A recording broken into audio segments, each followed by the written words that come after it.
for me, I began to realize that, like, if my intentions with this medicine is to go within and is to look at the dark stuff with the intention of releasing it, then that's good. I'm going to do that. I'm not going to feel any shame about doing what I feel is necessary to feel like a joyful human, not someone who wants to kill themselves, not someone who wants to be in damaged relationship after damaged relationship. I need to do this work. I need to release this garbage that's in here. Be okay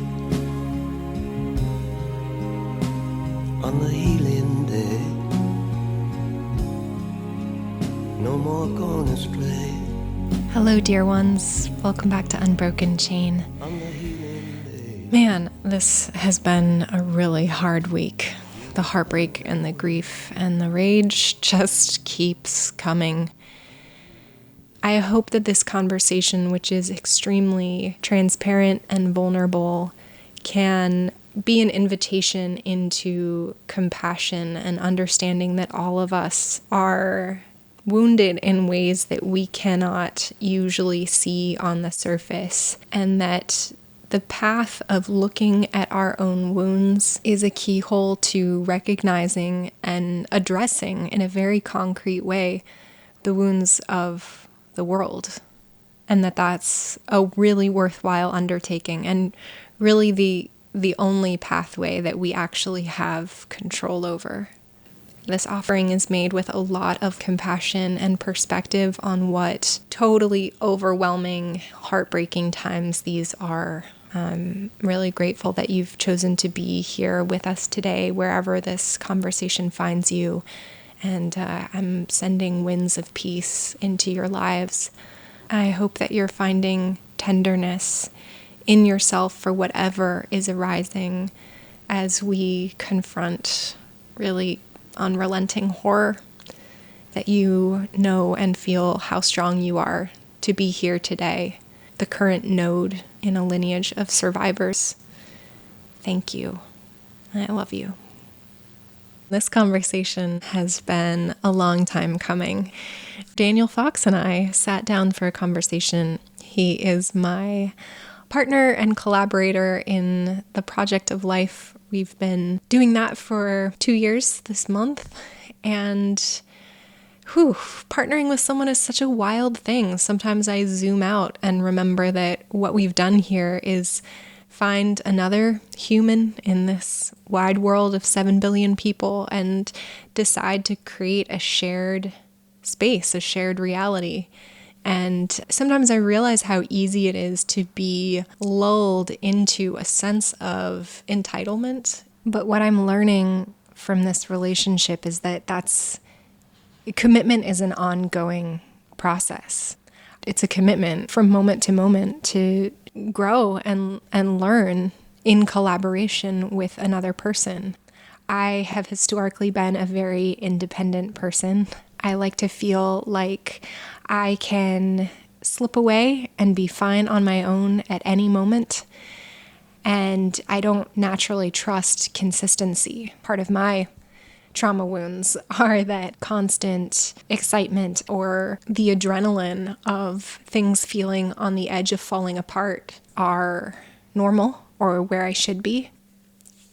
His unfailing consistency of his kindness and patience has really changed my life and wasn't something that I ever really anticipated or knew was possible. To co-create a solid foundation on which to build an exciting life. Every day feels like it can hold the unexpected, where I can take all of that strength, all of the warrior girl energy that I used to do to make sure I could be independent and strong solo.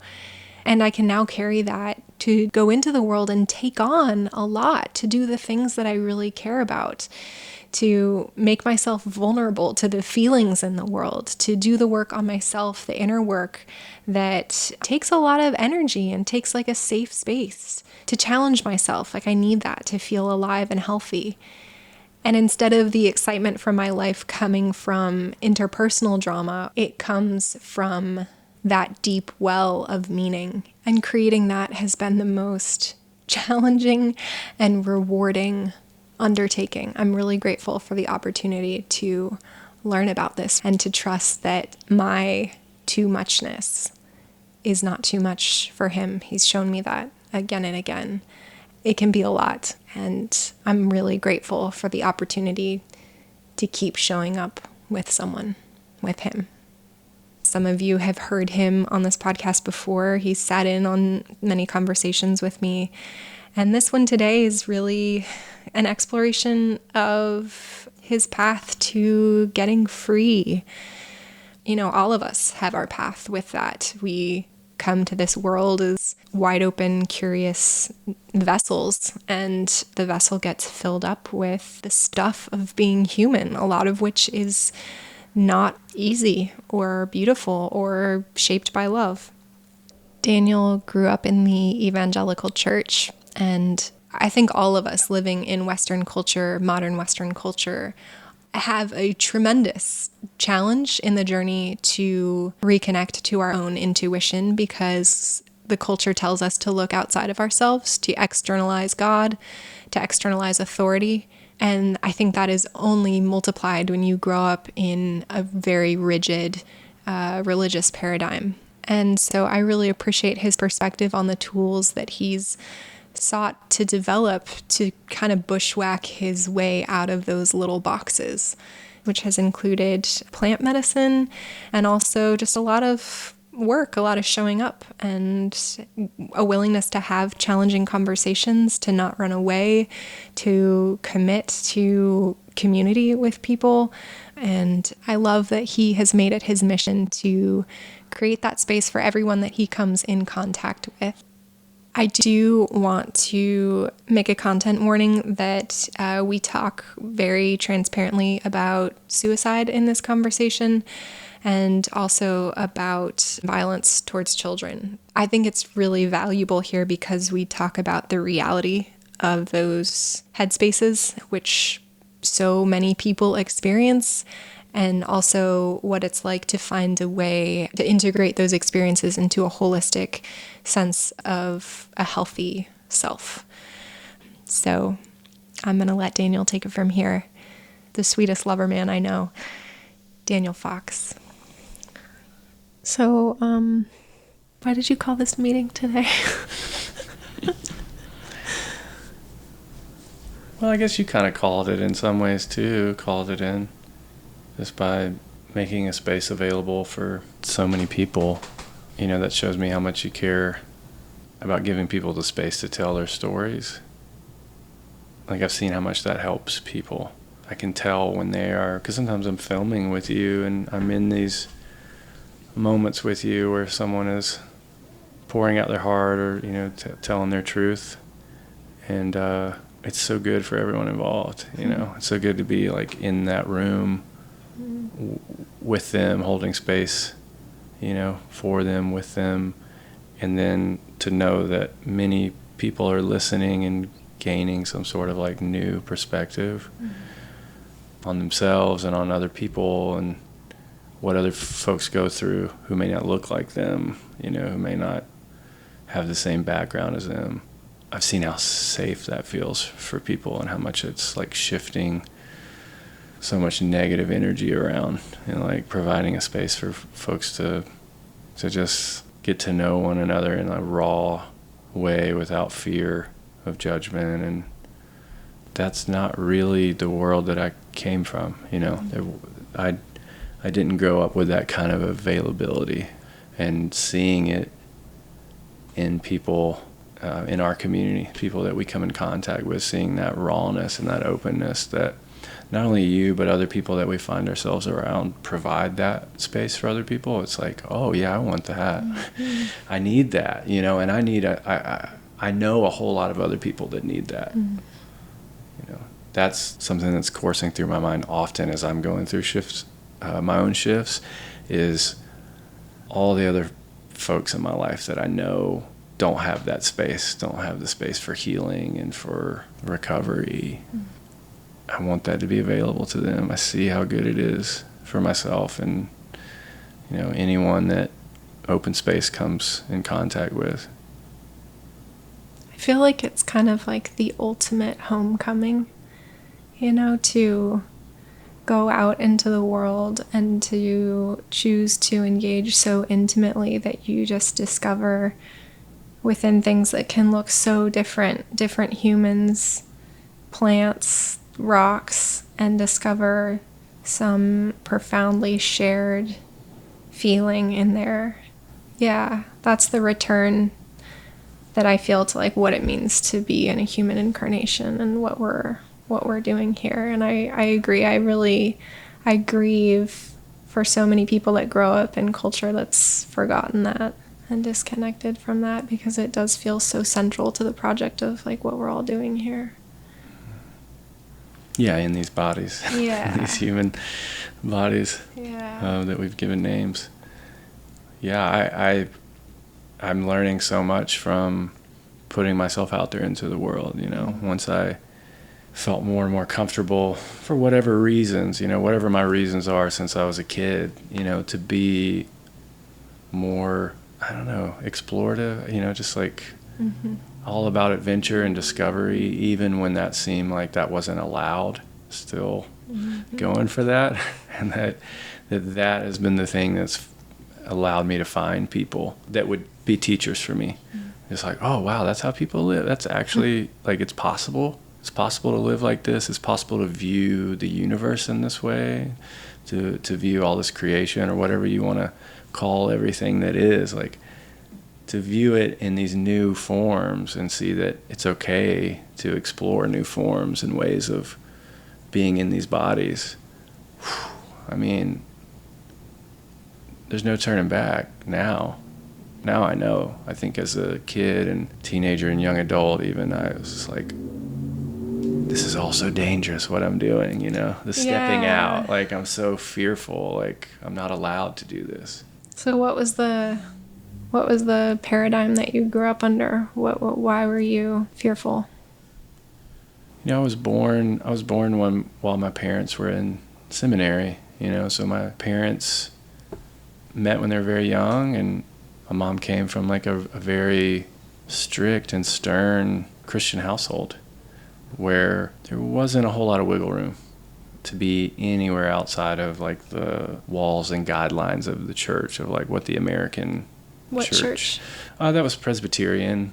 My grandfather was Presbyterian, and he was a evangelist, missionary, like traveled the world, and my mom grew up with that. And so when she met my dad, who was, on this path to becoming a pastor, that really made sense to her. So with my brother and I being born while they were in seminary, I was just born right into that world of, the evangelical American church. My dad was Southern Baptist, still very much is. But yeah, that was it, sort of coming up in this lineage of this is how it goes, and there's not a whole lot of room to question any of it. So how does it go? What does a good boy Daniel life look like? Well, I think when you grow up in a way that choices seem limited to you, or maybe your choice to go against something seems limited, it brings a fear structure into your world that can be pretty traumatic. So, for example, I don't have any choice. I have to go to church. Like, I have to go no matter if I'm not connecting with this or not. So the social aspect of it as a kid is amazing, right? Like here we are around people, and a lot of people are, loving you and loving on you, and that's just really, really beautiful. That's the good stuff. And there's definitely good stuff. That's another reason I'm here. There's good stuff in there. But I think quickly, as children ask questions, especially us children who, like, we really want to know what's going on out here. What are the stars about? What are these, what are these like children's books I'm reading that, have, animals are talking, and it's just a wild world, right? Like, kids know that. We're in tune with that really early.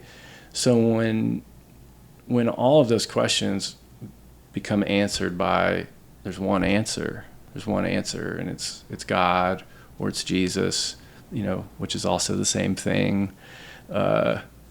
that's what's going on here, and then we just kind of leave it at that. I think somewhere that doesn't make sense, and you just kind of suppress that as a child. You're just like, I don't know. I know a lot of stuff I'm being told I don't really connect with, but I don't also feel like I have a choice. And so when I act out against these answers that they're giving me, and I push up against it with, questioning in other ways, like my actions, I'm like, I clearly don't want to be here anymore. Like, I'm 8, 9 years old. I don't want to go to church every Sunday. I don't want to be a part of all these things that my parents are a part of in this community. That's not allowed. You're not allowed. And you're not just going to church on Sunday. You're going to church all day Sunday, essentially, Sunday school in the morning, and you're going to church at night. But I also was like in a youth choir, that had practice every Sunday afternoon. So there wasn't like, your Sundays are just, it's really that. It's that all day. And then there's another class before you go into church service at night. So, you're looking at like 6 hours, maybe 7 hours every Sunday of that kind of structure your entire life. On top of school. On top of school, any other activities. Like I was really deep into sports and playing music and things like that. But it was my parents' life, It's like I'm born into their life, and like I'm grateful for so much of the support that they gave me in many ways. But like it's also their trip, This like church thing is like, being a minister and believing a certain way. It's like hey, this is your journey, like good. But when there's no room for you to go outside of that without harsh punishment, that's challenging, I would say, for anyone. And I knew that quickly. Like I knew that from my parents and from my grandfather, who was also in the ministry. It was like very serious stuff. Like What would you get pushback for?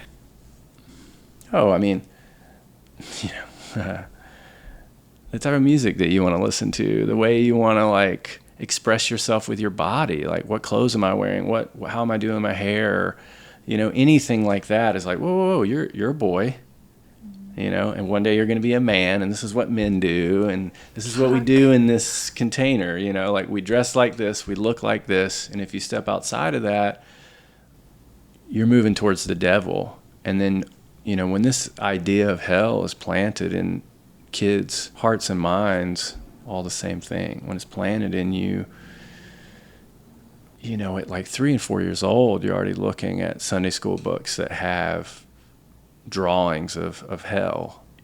You're showing a kid something that says there is an option for you to go to this one place if you do what we tell you, or there's an option for you to go and burn for eternity. Once that enters the picture, it changes so much of your relationship with the people that have told you that story, because to them, it is like a life and death thing. Like it is very serious. They're like, wow, I could go to this like eternal place of damnation, or I could go to this place that, sounds better. That's really it. It's like, we don't even really know much about heaven. It's just like, hey, it's just better than that option of like going and burning with all these other people who have messed up, or didn't see the light, whatever that means to them. So that getting planted in my head as like a 3 or 4 year old, I mean, you better believe by 5 years old, I was like, how do I get saved? Like, I don't want to go to that place. And so, you get walked through those steps, and you give your life to Christ because you're a sinner. You're already a sinner, even though your brain isn't even developed at all. You don't even really know what's going on in the world, and yet you're claiming to everyone publicly in church, like, I'm a sinner. This is my fault. We're in a fallen world. Adam and Eve messed up, and so therefore it's like humans' faults. It's all of our faults, and I need to repent as a 5-year-old. That's what I did. I made that journey of like,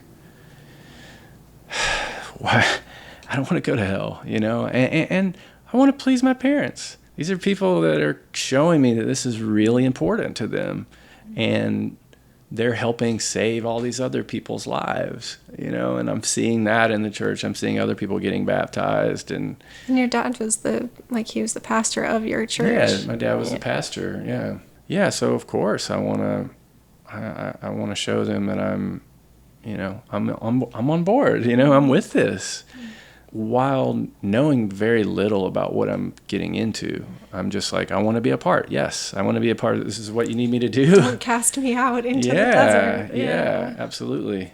So I think now, when they bring up that time, they're like, "Oh, Daniel, you were so ready. You were so." I mean, of course it was true. Of course, the decision you made to be a Christian and stay a Christian forever. Like, I was there. You really wanted this. I'm like, I'm sure I did. I tell them that. I'm like, I'm sure I did. I was 5. Like, what choice did I have? What option did I have? I wanted to please them. I loved them and appreciated them. What was your idea of God and Jesus? Because I feel like the evangelical God, which is capable of sending his creation to burn in hell forever, is like a real abusive dude. And it seems really hard to have an intimate relationship with a creator that would potentially do that to you. Like, I'm just curious too, what even God and Jesus meant to you as a kid at all. It meant a whole lot of fear, for sure, because I felt like someone was living inside of me, like as I'm being told that all the time, like, go within and have a personal relationship with Jesus, read your Bible and read these stories and you'll become more connected to his story, like his message. I did that, I connected with some of his story and a lot of the stuff about love and peace. And a lot of it sounded like fun to me. It's like, go hang out with people who the world is casting out because everybody's interesting, like that he sees everyone as interesting. I thought, man, that's kind of what I'm doing here too. Like, I see all these people in the church, every day or every Sunday and every Wednesday, like the 3 times a week that we meet. That is my community, right? And I'm around people who are 80 years old. I'm around people who are 60 and 70, and I'm observing all of these shifts that they're going through with loved ones dying. My dad's doing funerals all the time. He's doing weddings all the time. And we live right next to the church. I can walk outside the front door and throw a rock at a church on my left, and I can throw a rock at a church on my right. So that's the situation I grew up in. It's like I'm surrounded by that energy, right? So in that world, I see all the joy and the pain and the grief, and I have my own questions about that. Like, how does all of this come back to Jesus, And I'm being told over and over, like, he's the Savior. He's the one that saves you. Just have a personal relationship with him. And it sounds like he's saying,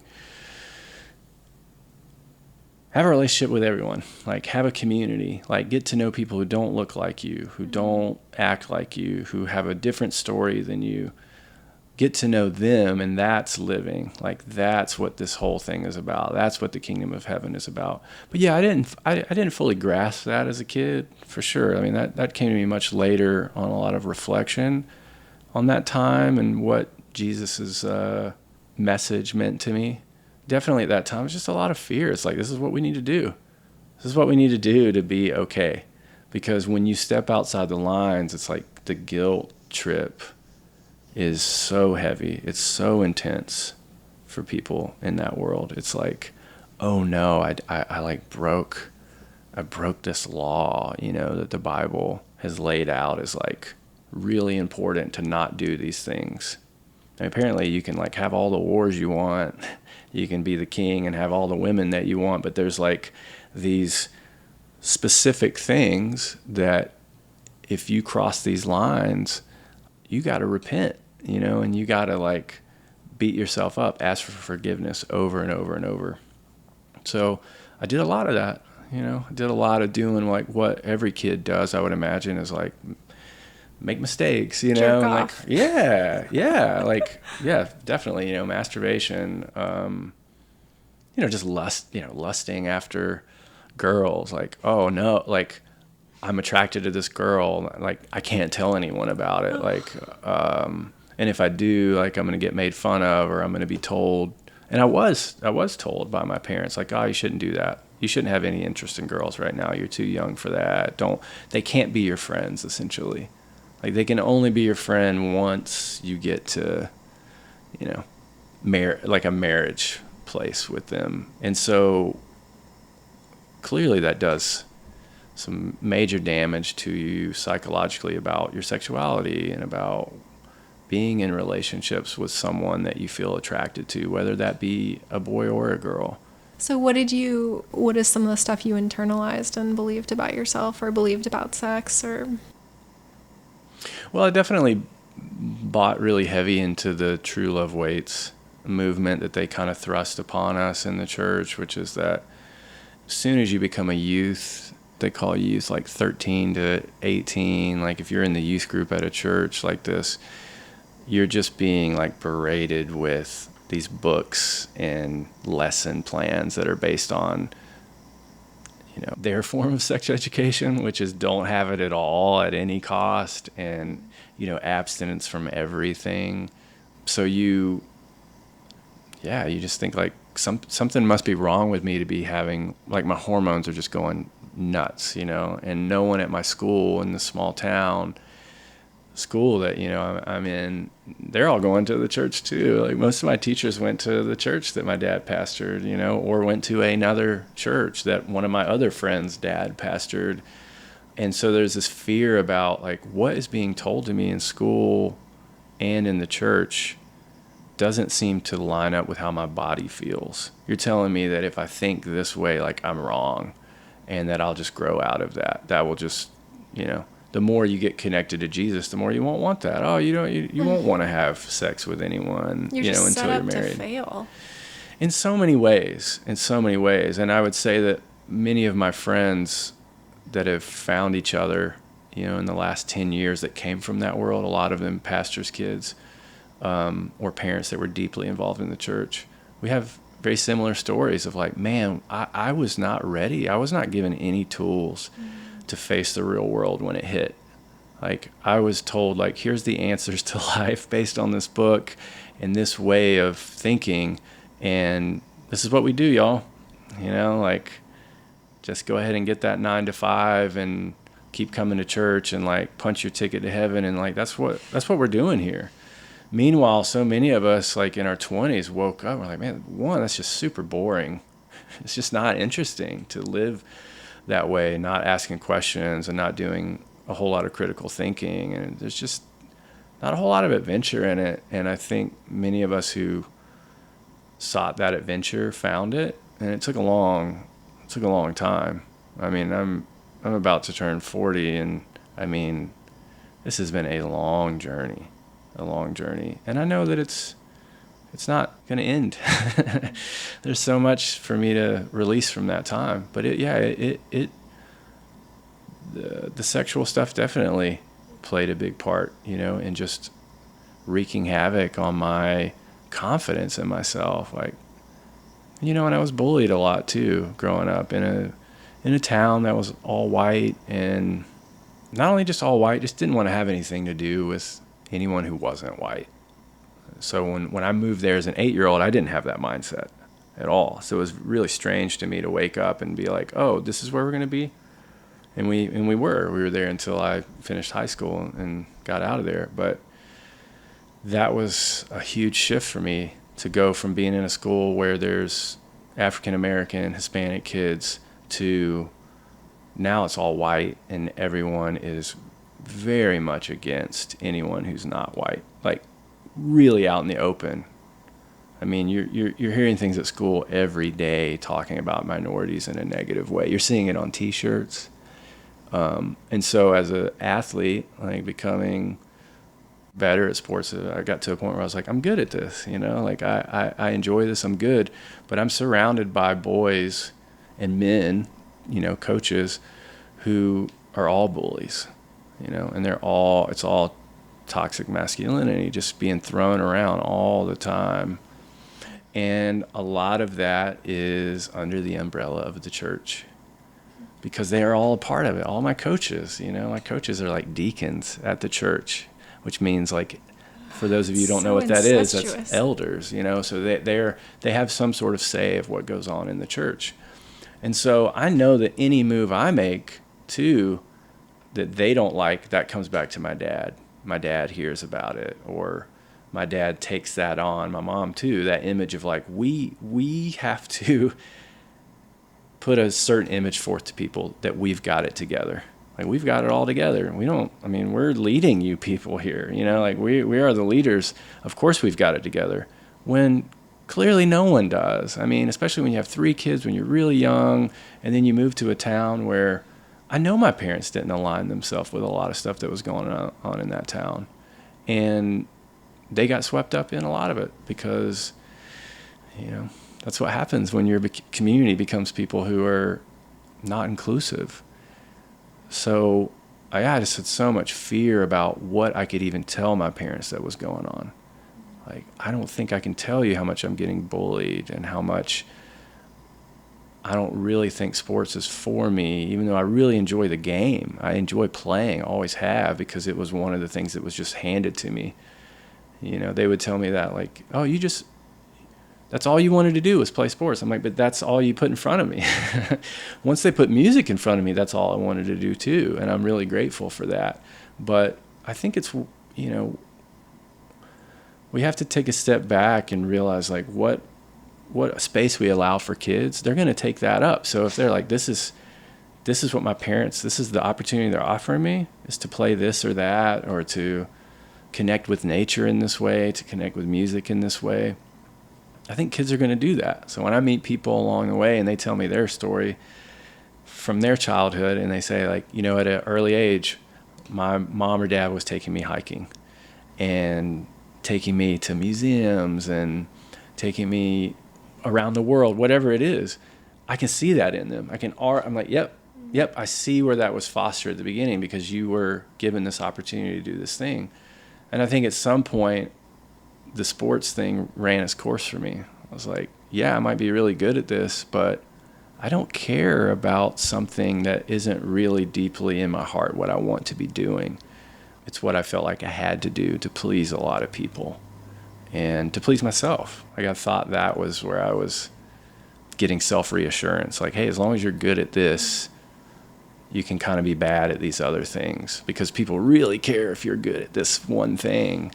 And as soon as I wasn't good at sports, people started treating me in a totally different way. And until I finally was like, oh, I'm not good at this because I don't care anymore. And I'm tired of being talked down to by all these men and boys that are clearly, like, harmed by their families too. A lot of guys that I played sports with, their relationships with their fathers was just disastrous. And I would see it on the side of the basketball court during the games, how they treated their sons in the middle of the game and after the game. Like in front of his friends? In front of friends. And same thing with baseball, just so much belittling their children in front of other people, and just watching your friend just collapse, just watching them over the years, like, deteriorate until they start doing it to you. It's almost like a coping mechanism of, like, this is how men do. It was almost my entire team on all sports that I played had situations like that. It was really, really challenging to be around that. Where are those guys now? Are they in the cycle still, you think? I think a lot of them are. Yeah, I think a lot of them are. I've reconnected with some guys that have made it out of that in some ways, but I think a lot of them are still in there. It made me... I really love the game of basketball. I had so much fun meeting people, especially over the years, people that didn't look like me, that came from totally different cultural backgrounds that I got to play with on teams because I was pretty good at it, and I had an opportunity to go and travel and play a little bit.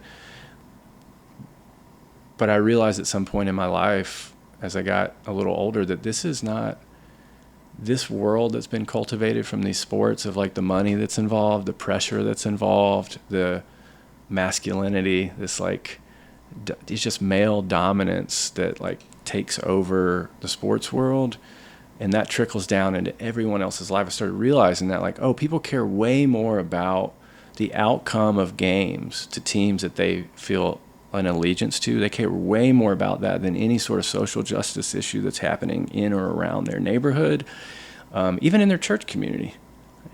I grew up in a church community that that's what we really talked about as soon as like somebody hit the bell for the end of the service. Basically, is like, all right, who won the game last night? And my team beat your team, and like that is just so much at the forefront of people's minds that I had to let go of that, at some point in my 20s, and man, that freed up a lot of space, because I could still pick up a basketball and go shoot and play with some friends and enjoy it, but I don't have to get caught up in like sort of the ego games of like these people that have literally made like almost $1 billion playing sports and put it into their house and put it into their cars, and like just seeing that stuff and seeing where it comes from, and knowing that like it can be a good tool to get people out of the hood, to get people out of a ghetto.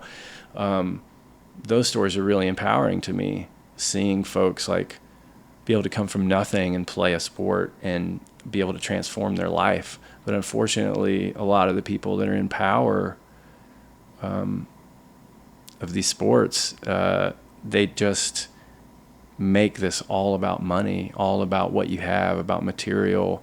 And I've just really stepped away from that. I can't follow any of that stuff. It just doesn't connect with me.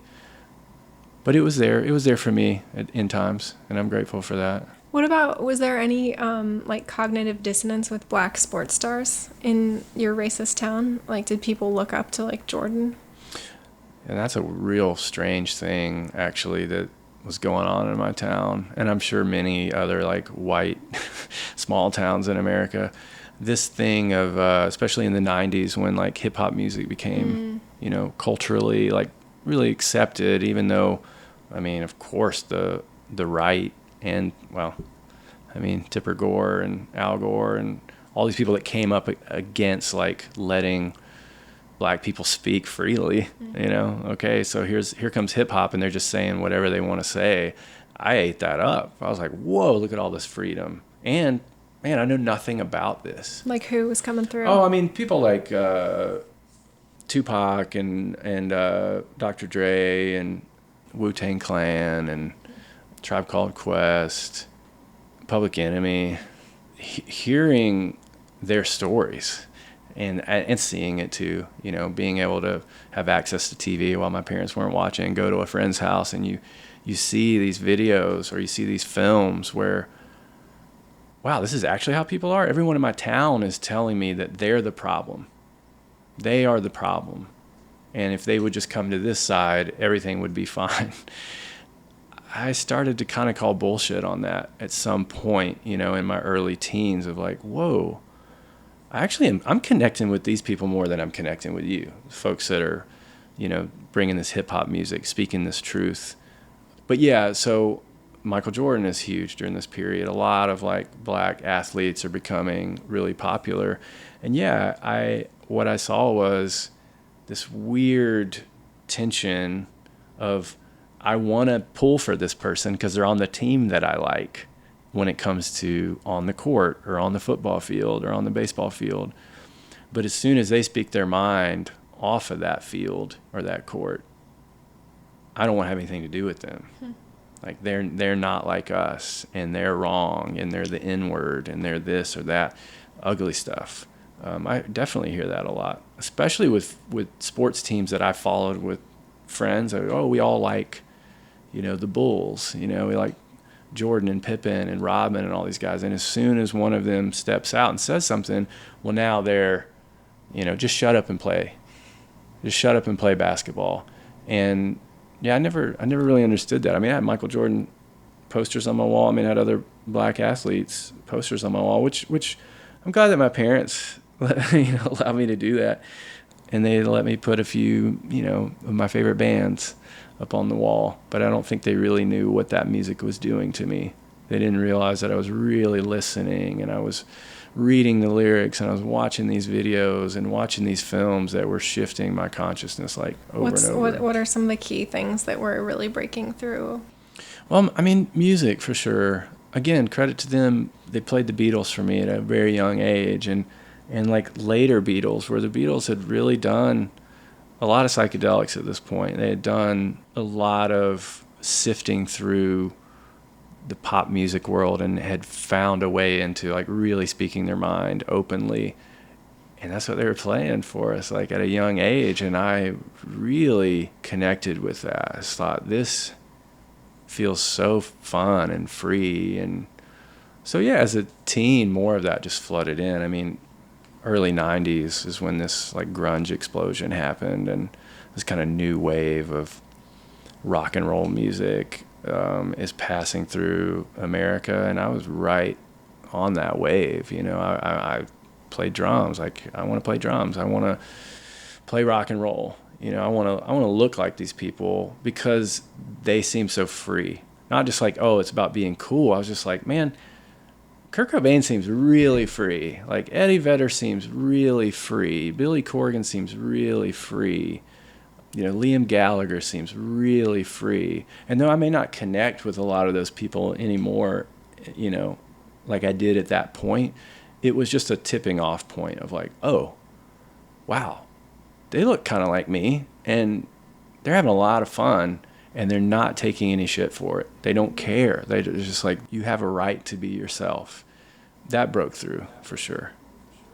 So were you like actively pushing back against your parents, or like not going to church in your teens, or was it not until you like had to leave the house? I always went to church. Always went to church. I mean, it was pretty much known that if you're going to live in this household, you have to. So though it was never said that like you're going to be kicked out of here, I just felt like that's likely what will happen if I push back. But I mean, the reality is I wasn't in a place to leave it. I really had bought in deeply to so much of it. I just questioned a lot of it. I mean, I believed it. I really believed it. And so what happened to you? Yeah. I mean, a lot of things happened as I got in my 20s. You know, as I moved into my 20s and got away from that town. You know, I moved to Asheville, North Carolina in my early 20s. That really woke me up. You know, this is early 2000s. Asheville was very different. It was like it felt like a very secret place, you know, that not many people were around there, and it was really wide open and raw. And I just met so many folks that were being really free. That really helped. But I think that helped me come back to Florida at some point. When I came back a few years later after that, I was a new person, ready to look at the trauma a little bit, like, of my past, to look at how hard some of the trials that I went through as a kid actually were, and say like, hey, I'm old enough now, you know, I'm old enough now to like move away from this if I want to. And so I tried to do that. I tried to move away from the church like in my early 20s, and it was just like, no way. My parents were holding on real tight. We don't leave this. I mean, this is for life. And like, you're so bound in this because our whole family, extended family, is involved. I mean, my extended family is involved, like 98%. There's a very small percentage of people related to me that aren't deeply connected to the American evangelical church. So there's not a lot of wiggle room for you to leave it without feeling like an outcast, or that you've just let everyone down, and they're going to let you know every time they see you in different ways, you know. So because they think that you're going to burn in hell. No, I think that a lot of it's just that you're going on a dangerous path.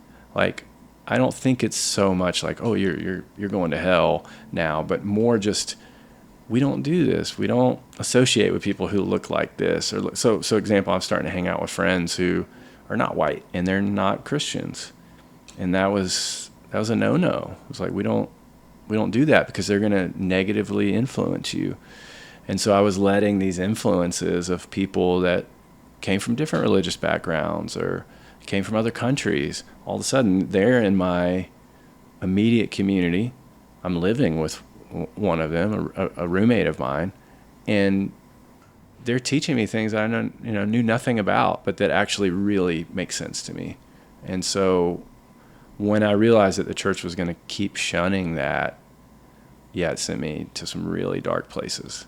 Because then I felt like the guilt trip became really hard about God. I was like, whoa, God hates me now. Like, God is like actively trying to punish me.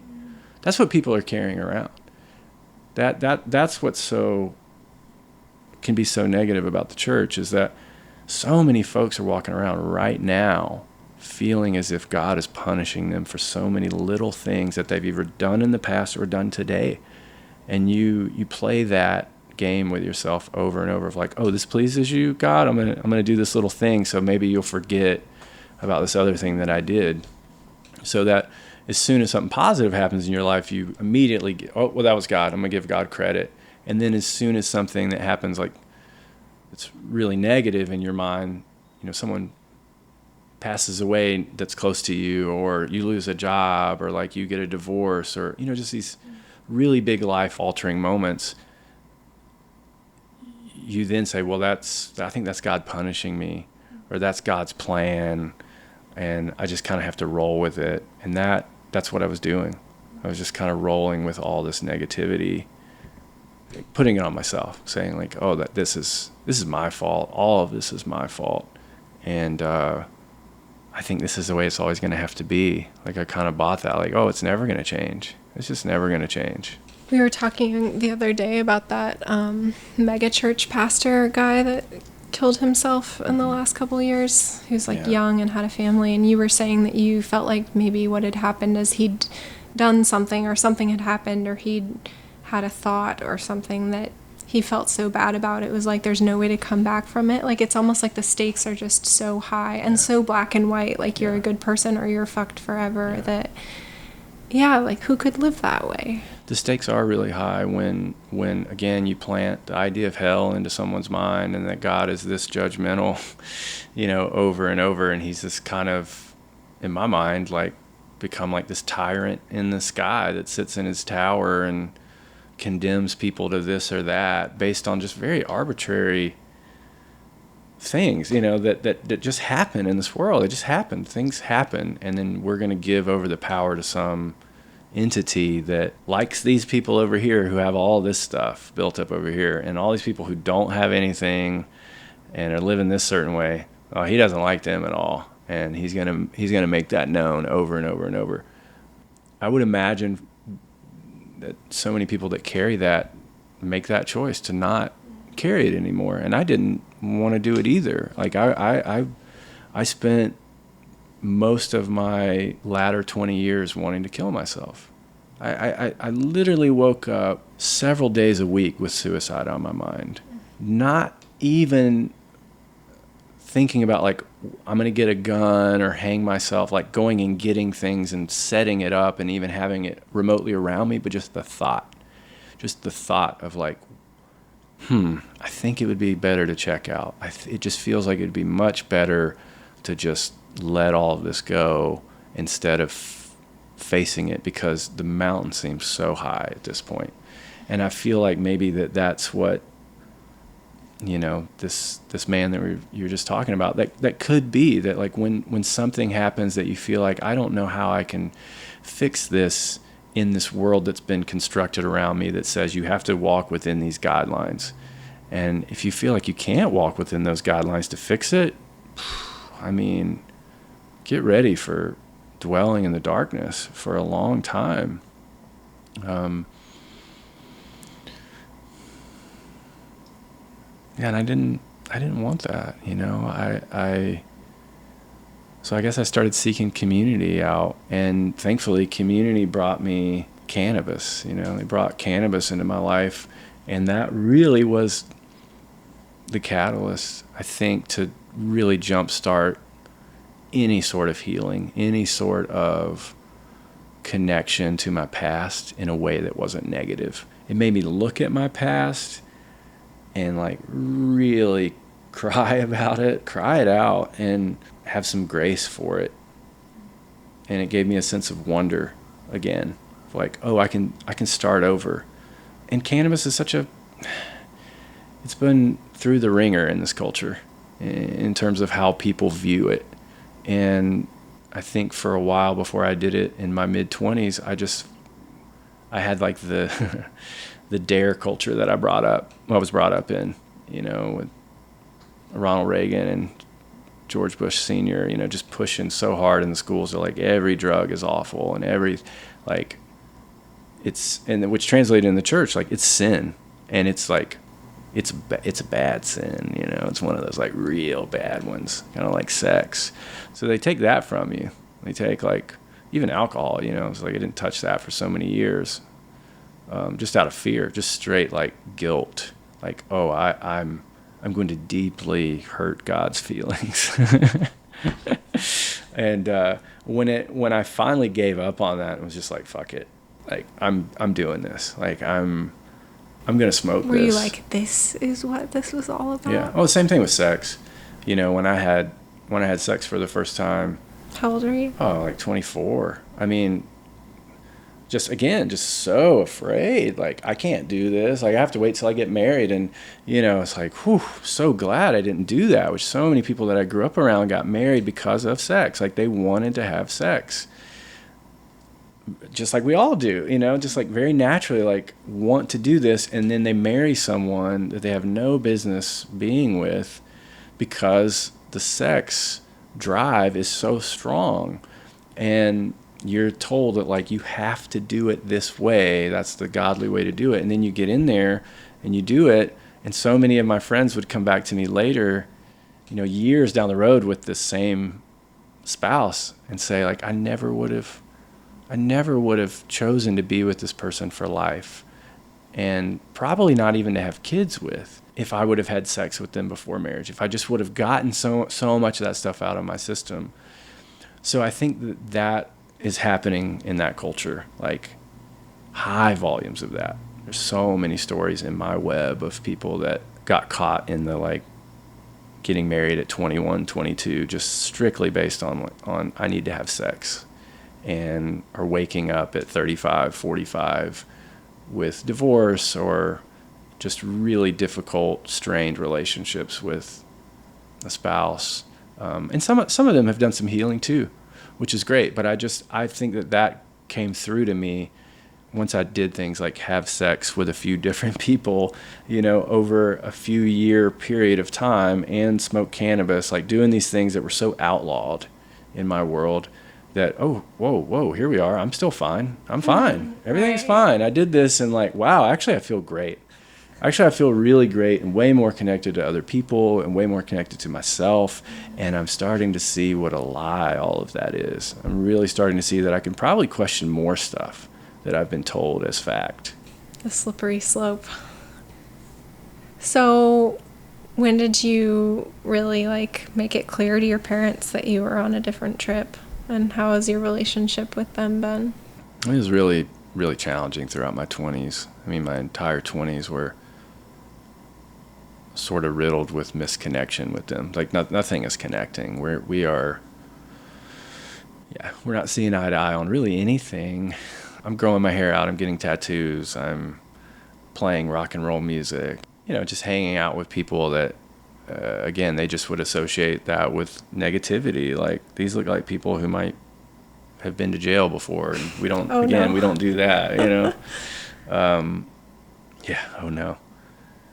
Yeah, and then walking away from the church. Yeah, you know, mid to late 20s, like just being completely done with it. Like, this is over. I no longer believe all this stuff at the level that you believe it. Like, I just am not connecting with any of this stuff, and I want that to be okay. Did you throw God out the window with that too? For sure. I think there was just a lot of anger when I really started to check in with science. You know, when I started to read more, and again, just having friends in my life, like community, just people showing up for me, saying like, "Hey, I think I know where you're hoping to go, and I can show you some roads that have helped me." And when people started doing that, like, "Hey, check out this film, or listen to this album, or read this book, or go to this gathering," that really opened up something in me to say like, oh, there is another way to connect with people outside of the church. I don't have to be alone. But yeah, there was definitely a lot of loneliness when I left because, again, a high percentage of the people in my life were from that world. So when you leave it, you're kind of ostracized as like, you're going down a dangerous path. We can't really have anything to do with you. Oh, you're doing drugs now? Oh, you're drinking now? Oh, you're smoking cigarettes now? You look this way. You associate with these people. We can't have anything to do with you. Any community that you thought you had. And you feel like an outsider. You feel people are just judging you harshly. And then I had to actually look at, wow, that's what I was doing to people for so long. By saving them? By seeing people who weren't in the church as like, they're the problem. They just need to come over here. You need to get saved. You need to join this team, or you're not good, or you're not good enough. I was that person too. And that sent me just into so much depression, It's like, oh, I suck. Like more of the shame stuff that I kind of grew up with, like, oh man, I'm no good. Like I've done so many people wrong. I've probably messed up so many lives, and I've messed up my own. Here I am now, like alone in this, and just a lot of weeping for my parents too, just feeling like, oh, they hate this, crying for them, like, oh, this must be so hard for them that their child is like left all of this, and doesn't want to have anything to do with this. So I did a lot of that. I did a lot of feeling their disappointment and not spending time around them anymore, because I didn't want to feel any more of it. I couldn't handle it. I couldn't handle how they looked at me or talked to me, because I was just so fragile. So I had like a, severe panic attack. I had a few, but one that, put me in the hospital, and I had to come to them and just say, hey, when they showed up at the hospital, it's like, things have to change. You have to let me be who I am, and we have to start down that path. And we did, and it's been a long road, But really what was coming up for me during that period that they knew nothing about, and that I kind of knew nothing about, I had blocked it out so much, was some childhood trauma. When I started smoking cannabis, especially frequently, when that started to become a part of my life to like cope with all of the things that were happening in my life, not being able to find a job, the economy being in such a bad place, and feeling like there's no options to do any kind of work that makes sense to me any longer. I was using cannabis a lot to like cope with that and my own darkness that was kind of looming around all of the time. And what that did for me is it unlocked things that happened to me as a child that I had blocked out. And the main thing that had been blocked out was that I had been sexually abused, when I was a child, when I was around 9 years old. I'd never dealt with that. Never looked at that other than with shame, with so much shame, and like this just didn't happen. This didn't happen. You never told anybody about it? At that point in my life, I had told one person, a partner, in my early 20s, but I couldn't even go into it. I couldn't go into any detail. It was so hard to even tell a woman this. It was just like, because the sexual abuse was done by a man in the church that I grew up in, a leader in the church. That didn't feel safe at all to talk to any of my friends in such a like male dominated culture that I grew up in. Homophobic. Yeah. No way are we going to talk about that without getting bullied or shamed or all these questions, about my sexuality that come into play there. So I think, around 27 or so, hitting that point where I'm breaking. I'm literally like breaking down. I want to kill myself. Like, I hate myself. I don't see any good in my being here. No matter what other people say, no matter any friends that are telling me they love me and that I'm good, like it just didn't matter. I was so lost in a lot of that trauma and the disconnection with my family that felt was going to be eternal. Like, there's no end to this. I've made this decision that is not okay with them, and I don't think there's any repair. I'm going to have to live the rest of my life this way. That's not who I am. I'm a family person. I want to be with people. I love people. I love being around people, Yes, and you do. Yeah, like and so that part of me was just completely buried.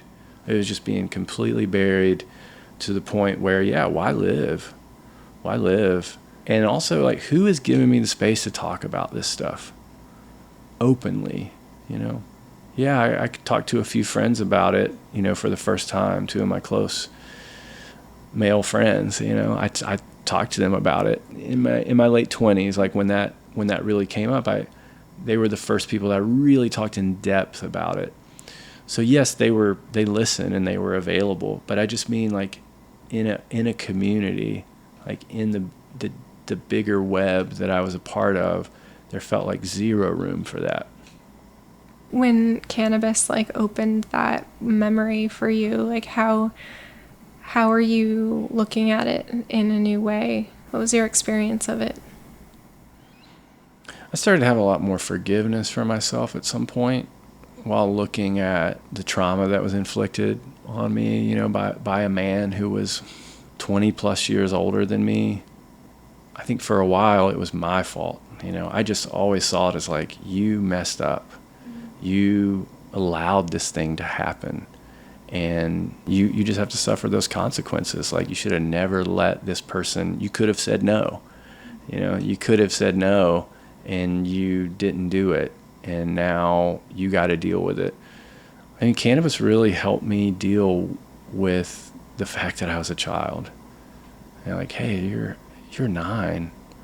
Like, you're a kid, you know. You're the same age as like your nieces and nephews now, you know. I mean, your friend, like my friends that had kids that age. And I started thinking about that. I'm like, oh wow, someone took advantage of me. Someone really didn't give me an option. And you're a kid that's like seeking and trying to connect with people, and here's an adult that's like looking for exactly that, you know. Yeah, he wanted to be with me. Like, he wanted to spend a lot of time with me. He wanted to tell me that I was set apart from other people, and I was definitely in a world where, I didn't feel a whole lot of specialness. I didn't feel like I can actually be who I am. The parts of me that I felt like needed attention really weren't seen at all, and so that probably offered me that. That's probably something, as I've reflected on it more, that had to do with why I was allowed it to happen at the beginning. But it went on, you know, for several months, to the point where it's hard to even know exactly how long, because I've, you know, tried to block so much of it out. Plus it's, you know, almost 30 years ago. But so many of the visions of it came up during that time. I could not get it out of dreams. I could not get it out of my day-to-day life of like, oh wow, this person is like, what they've done to me is now like, it's like a film reel that's just like going around in my brain over and over. And I began to, yes, forgive myself, but also just become very sad, you know, and all these things just turned me into someone that I don't want to be, right, to other people. So I'm dealing with all this stuff and not allowing people in on it. And so it's just making me treat folks the way I don't want to treat them, you know. Any sort of relationship during that time I had with a partner, it's like, it's ugly, because I'm not there, you know. I'm not there with you. I am in another world, lost in things that have happened to me that I haven't dealt with and that I haven't acknowledged. I would imagine then too it feels like unsafe to be intimate with people because they're gonna get close to that shit. Yeah, I didn't want them to know. Yeah, I didn't want them to know how broken I was. And just like my family didn't want people to know when we had a lot of problems going on. I grew up in a culture of that. Like, we don't let people know about what's going on, and we hide it from them at all costs. I mean, people moving out of town because their daughter got pregnant. We don't want anyone to know. Well, turns out we find out. Turns out, you know, we're going to find out that they had a child, and that's why you left, instead of just facing it. And so that's what I was doing. I was just like not facing any of that stuff head on with people out of my own fear that they can't handle it and I can't handle it. It feels like you've had a new chapter with that in the past couple of years. Is that true? Yeah. And what's that been like? Yeah. Well, that process started again, you know, in my late 20s when all of that came up and it got really bad. You know, I looked at it over and over, and I stopped accusing myself of being the person that allowed this to happen. And I started surrounding myself with more people who would be open with me and who would give me the space to let it out. So as I was able to tell a few more loved ones, people that were really taking care of me emotionally, that gave me some more peace, and at some point, one of those people says, hey, I think we should do some mushrooms. And I think when I opened up to that and said, I'm gonna see what these other things in the world are about. I'm gonna give myself permission to not be a part of the system that I was brought up in, and not be afraid that if I make decisions outside of that law, that I'm gonna, be damned, like, by society, essentially. I'm not gonna let that be in the way anymore. So when something like mushrooms come into your life, when you begin to do, as I call it now, medicine like that, because it's what it became for me, the understanding that I've come to know it as, it's medicine. It helped me in so many ways. Like, it began to unlock parts of me that had never been unlocked before. So, of course, the sexual abuse stuff, that trauma, the trauma of things that happened to me in the church, of all the toxic male energy that I had been around, I began to have a lot of grace for those things, namely in myself. Like, hey, you are not that. You are not those things. And you've never been those things. And you don't have to be a part of those things. You don't have to be a part of that world. Those are the messages that started coming through with taking mushrooms and being with friends in a safe way. Like, we're going to go to the river and do this. We're going to go to the beach and do this. And I'm going to connect with nature in a way that I never have. I'm going to see that I'm allowed to be this present with nature. I'm allowed to love animals and the ocean, like, in a way that has nothing to do with this God or Jesus, but with all things. That if there even is this God that created this, that I think it wants us to be a part of this. It wants us to see all of it as us, that it's not separate. So once I started seeing things on that level, I mean, the healing began. It truly began with the trauma from my childhood, like, being released more and more.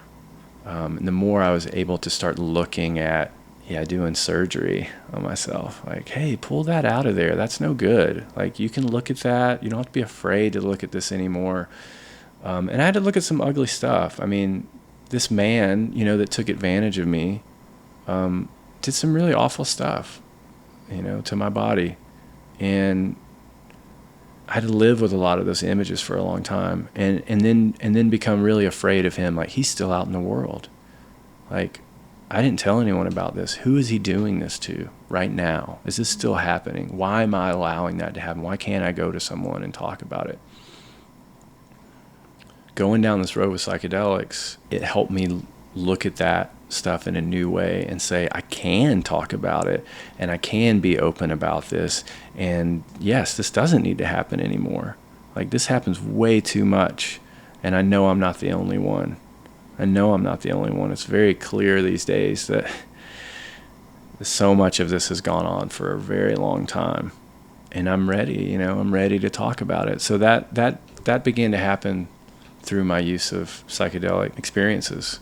And so much of that trauma was released. And for folks who haven't done psychedelics, it's so difficult to really describe how that can shift for you, how that can change, especially when your intentions going in to using these substances is in a way to find clarity or find healing, and not just some sort of like, I need to check out of everything. I need to go to this party or this, concert, which, hey, man, take some and out in the field with people playing music if you see fit and feel safe, and that's good for you.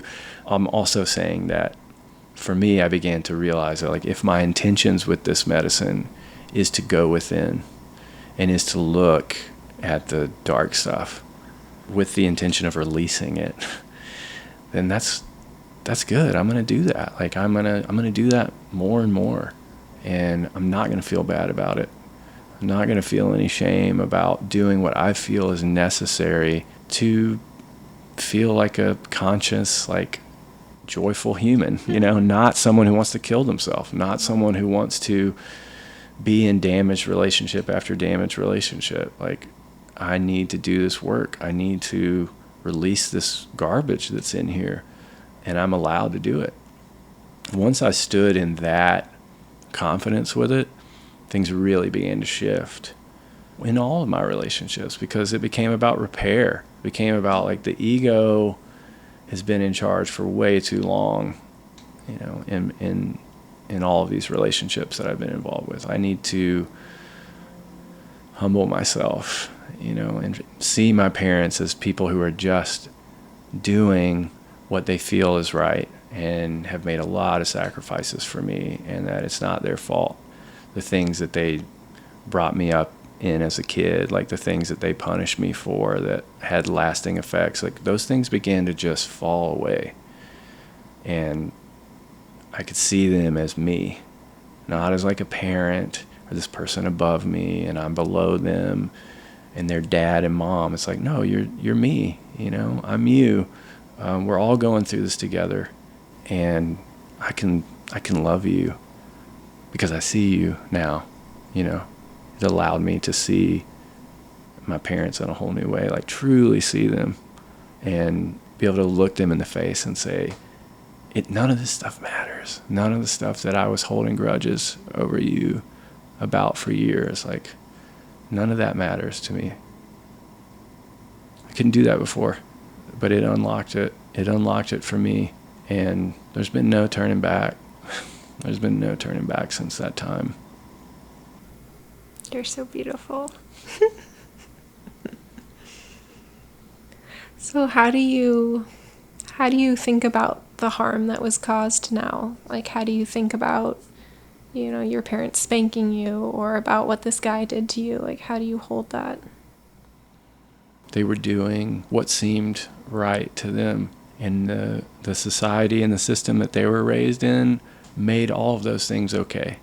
It made it okay that you could punish children in this way, because there was a lot of that. You know, I didn't really talk about a lot of that at the beginning of this, but there certainly was a lot of that was very harmful, I think, to me and my siblings, and just witnessing it, not just in my life, but my siblings going through it too. And we didn't talk about it, but yet we knew this is happening, that like we're getting punished for things in ways that don't feel loving at all. And I think that it was hard to let go of that for a while. That was a big disconnect, I think, between me and my parents. But I just began to see it as like, this is what happened to them.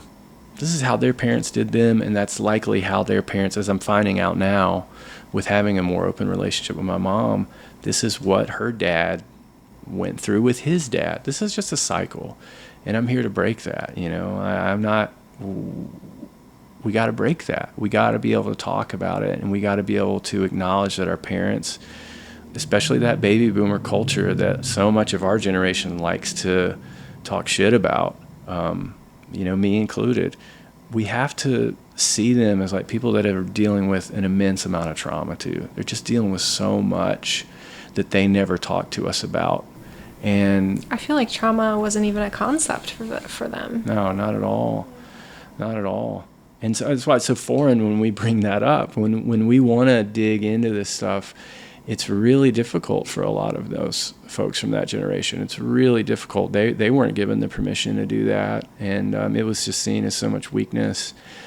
And I could say that I'm just so encouraged by all of my friends who I see having children, and some of them, you know, have 15-year-old kids now, and some of them have 2-year-olds, you know, and just seeing how they're doing it, how open they're being with their kids, and just the opportunities they're given to their kid to be whoever they are and talk about anything. There's an open space for you. Like, that just brings me so much joy. You know, I think for a while I couldn't handle that. Being around that made me so bitter. I was like, man, I never had that. Yes, I had some love, you know, a lot of love that was poured out in certain ways, but I didn't have any sort of openness or the connection with my parents when I felt like I could talk to them about anything. I was way too afraid to talk about many things. So seeing that today, it just gives me so much hope. It just gives me so much hope for kids and what this whole existence can be for all of us in years to come. And once we're gone, like, what will be left is likely more people who have a deeper understanding about just being with one another however you are, you know.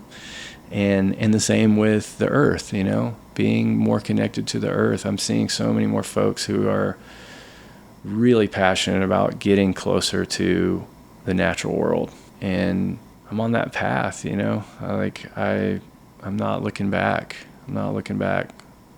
I'm right there with you. Like, I want to help you with your kids. You know, I want to my nieces and nephews, you know, like I want to be there for you. I want to show you that, like, it doesn't have to be the way it has been.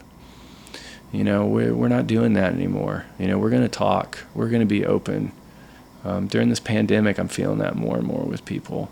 Just like, it's time to just be clear about stuff, and we can stand firm with each other when we talk about these horrific things that have happened.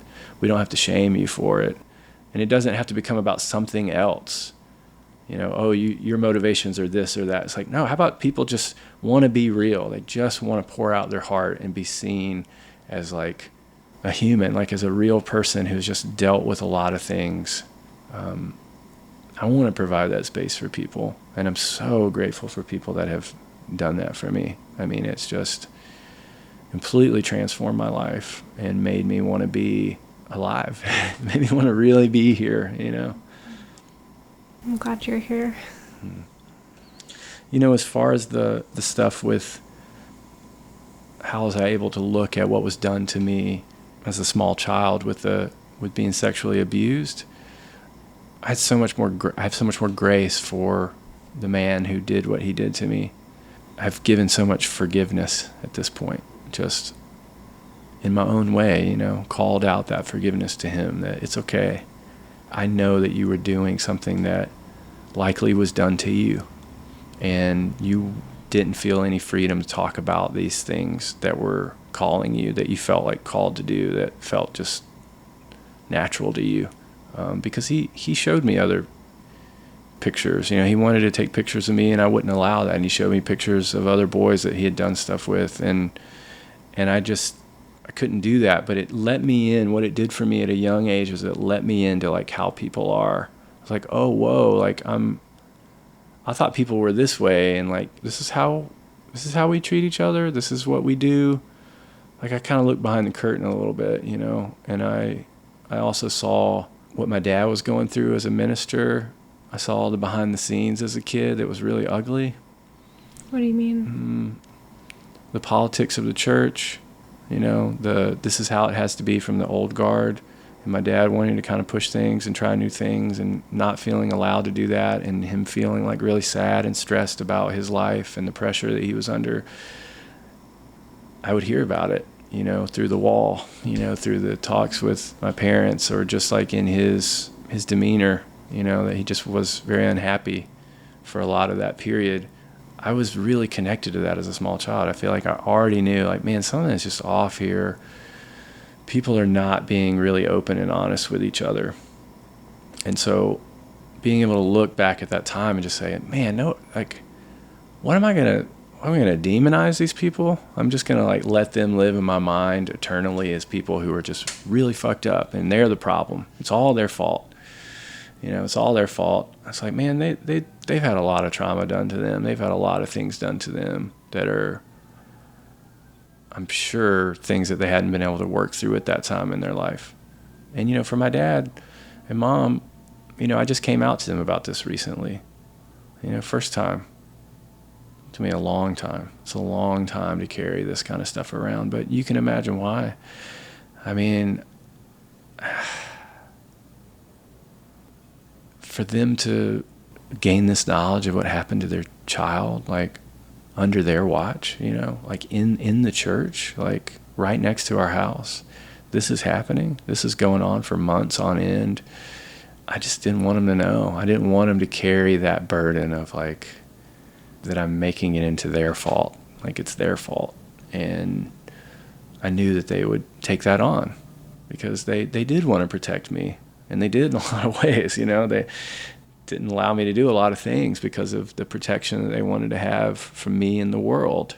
And so coming to them and being able to talk about, hey, this awful thing happened to me, and it happened at this period when a lot of other things were happening. There was a lot of stuff. I was put on, medicine right after that. Like I was put on, heavy doses of Ritalin because they knew something was off.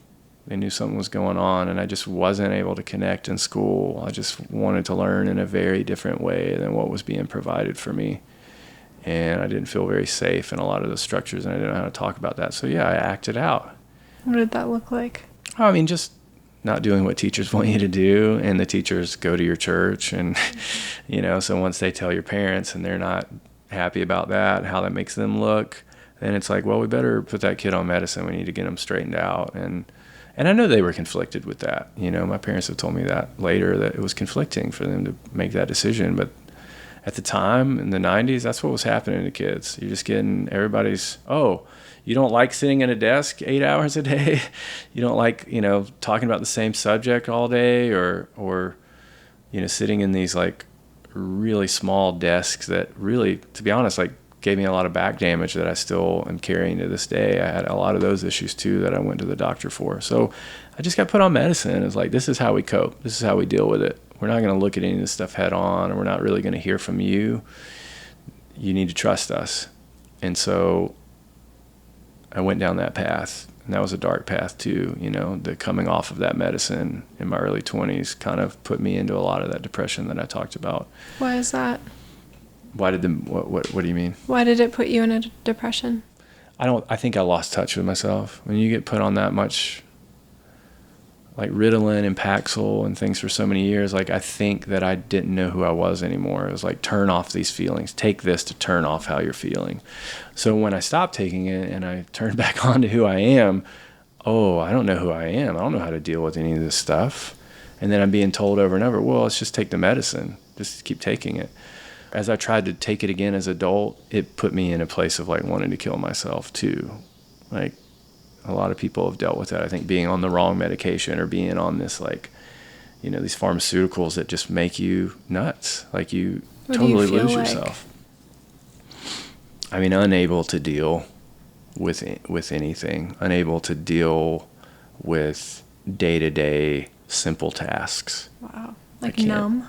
Yeah. For sure. And, and working jobs where I'm crying, I'm literally just like crying at work, so emotionally unstable.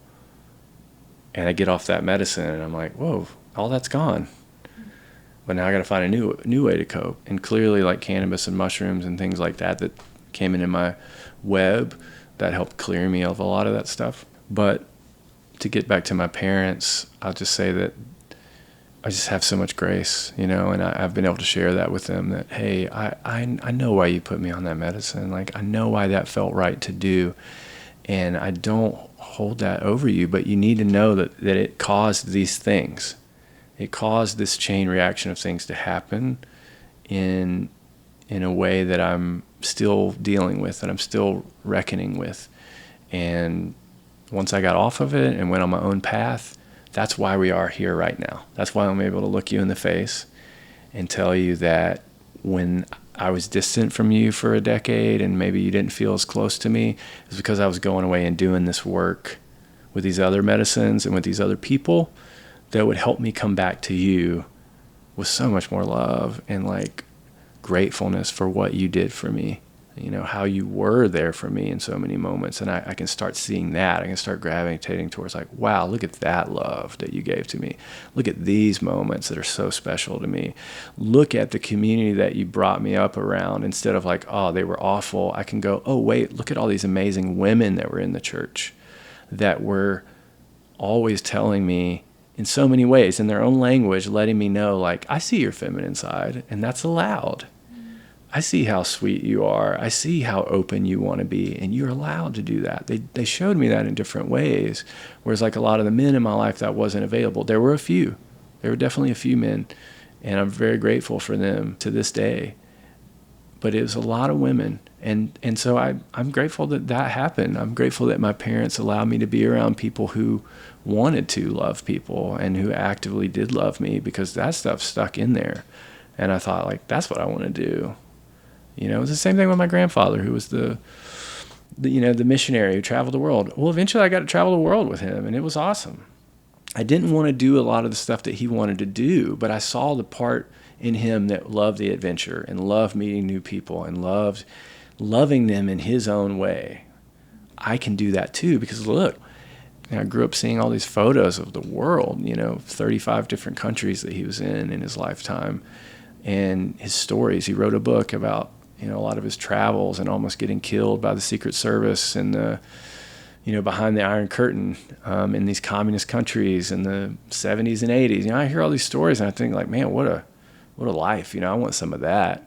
But when I realized that I didn't want to push the message on people as he was pushing it, I started to resent him quite a bit for how he treated me.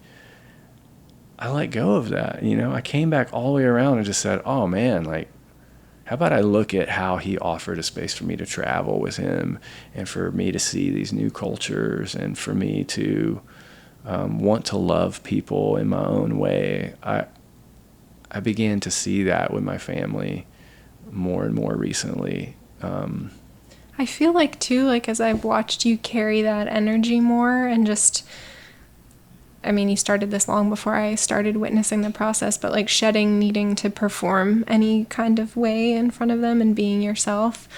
Like I see your mom coming to like appreciate and understand you as like a missionary of love in the way that you are doing it in this lifetime, which is not the message that Jesus is the only way. But like I see as you are just like, yeah, I'm going to go travel and be a lover and like build family with people everywhere I go. Like it's been really sweet. I see them almost in spite of themselves, just like honoring that in you. Do you feel that? Yeah, and I see that it's hard for them. It's hard for them to not have it be in the container of the church and everything that they're all about. Like I see that that's hard because they want to be able to tell other people the things that I'm doing fit in alignment with how they view the world. I see that shifting a little. Like for well over a decade, that was the story. Like, yeah, he's doing some good stuff, but we're really concerned about not being a part of the trajectory that we would love for him to, to have had. Hashtag youth minister. Yeah, they'd be the happiest people in the world if I was a youth minister right now. Just be like, they'd be just glowing.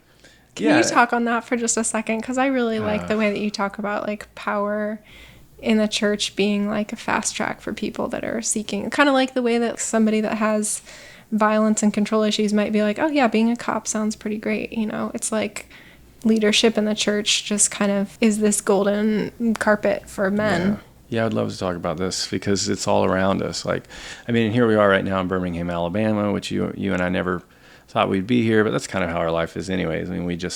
We have trusted so many different avenues to open up for us and take us where we need to go, and that's, what happens, and it will continue to happen. So here we are in Birmingham, and we're surrounded by that. We're surrounded by a lot of energy that is these Christian power dynamics at play, where that moves into every part of society if the leadership in a town is mainly made up of men, of white men who are pastors of churches. So many churches happen, like spring forth in a town because someone feels like I felt the call, to be the leader of this community. And somehow over time, like it's just become so easy for men to move into those positions and kind of take over as the spiritual counselor for a community. So the cops are coming to your church, the teachers in the town are coming to your church, the doctors might even be coming to your church. And man, that feels really good to them. It feels really good to come from a place of, wow, I just kind of went to school and said that I had a calling from God. And now I get to stand up here in front of people every week and tell them how they should be living their life based on this book that myself and so many other people are reading, but it's my interpretation. It's my interpretation of this book. And they call it a sacred calling, Maybe not in those words, but I know that they see it as that. Like, I know that. It doesn't always feel that way. It doesn't feel sacred when you start feeling men abusing their power. And I feel like there's a lot of that. There's a lot in the church. There's a lot of just women being told that they need to submit to men over and over and over because of leadership positions. I'm in charge here. That's kind of the opportunity you're given if you want to go down that path. So if you want to be a youth minister, if you want to be a pastor of a church, like, that comes with actually a pretty high degree of power over people. And man, I know that they don't want to hear that. There's a lot of pride, in being in those leadership positions, but I've just seen it so much in my life. I've been around so much of so many power-hungry men who don't have the best interests of their congregation and their community at heart. They're really concerned with just being in charge and being dominant, and they will wield that power in so many ways. And I just didn't want that. I kind of had a free line into that. Like, I had all the connections just like set up for me. Like, I can just go right into this. Everyone's telling me my whole life, like, you're going to be a pastor. You're going to be so good at this. You're either going to be a missionary or a pastor, to where I'm telling myself, like, yeah, probably. But I just saw the amount of power that people wield with it, and I just wasn't interested. I don't know. I just wasn't interested in that. Isn't how I want to connect with people. I don't want to connect with people in that way that feels like I'm above you. And I know it doesn't have to be that way. Some people might say, I don't have that relationship with my pastor. He doesn't make me feel like he's above me. But I just think the whole structure that's in play has been set up to make people feel that way. And so therefore, if your pastor gets up in front of everyone and says you need to vote for this president or that president, you listen. That's the kind of power that they wield. And so people who aren't doing critical thinking and haven't done any sort of work on themselves, if they're in charge of like a community of thousands of people or hundreds of people, that's a problem, I feel like. That's a big problem. And we find ourselves in that place right now where the things that are happening in this world that we see as negative have likely been set in motion by the structures that we've allowed to be at play for so long. Namely, a lot of men in charge of situations that they know nothing about. They don't know how white men. Yeah, white men who don't know how to actually be available for women, who don't know how to listen to women. I mean, man, I didn't know how to listen to women for so long. I didn't even know how to hear them at all. I didn't even know how to hear my own mother. Even as deeply as I love her and have loved her my whole life, I didn't know how to listen and be available for her. No one showed me that. Same thing with my sister, my younger sister. But it took a lot of strong women coming in my life and really kicking my ass, really being like, who do you think you are? But again, sort of like the women in the church that helped me be like, hey, your feminine side's okay. Women have showed me that. The more that I've sought friendship with female energy, the more women have shown me how to open up and be more human than I ever thought possible, really. And so these men who are not connected to that energy at all, like, how do we move forward if you don't allow yourself to connect to female, to feel, yeah, to feel and to listen to women and to listen to people from these like communities that they've seen as outcasts. So we're not going to listen to the LGBTQ community. We're not going to hear them. Like, their voice is mute. As long as they do that, it's so hard for all of us to move forward. It's so hard for anyone in that church community, in all of these church communities, to do any sort of internal work on themselves, because you don't have an invitation. You're not being given an invitation to like go within. It's like, push all this bad stuff away and just go to this one place every time. Just go to Jesus, Jesus, Jesus. When the reality is that Jesus' message is like, man, be available for all people. See everyone as an opportunity to know yourself more. So if you can love them more, you can love yourself more.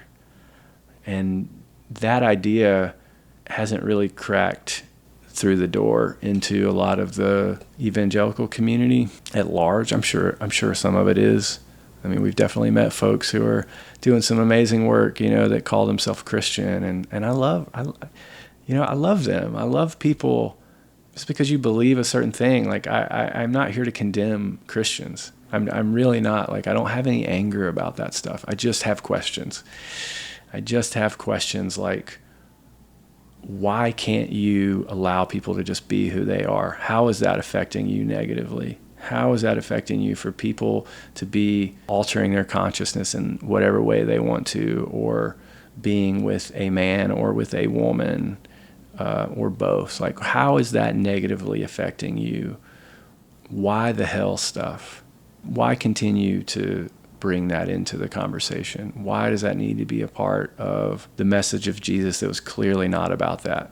This is so little about that in the Bible, of him talking about that in any sort of real way, is that we need to be really concerned about that. It's like, we need to be concerned about our neighbor. We need to be concerned about people that live right around you right now. In hell, here. People are in hell right now. And he said that over and over. Apparently, if any of that stuff is true, like, wow, there's tons of stuff in there about it's right now. It isn't about an afterlife. It isn't stacking riches now. I mean, man, there's so much of that. Mm-hmm. Like, get rid of material stuff. Like, get rid of your ego. Like, the people who think that they're, following all the rules, right? Like, those are actually the people I don't want to have anything to do with. Like, it's about being in the flow with people. Be with them where they are, how they are, who they are.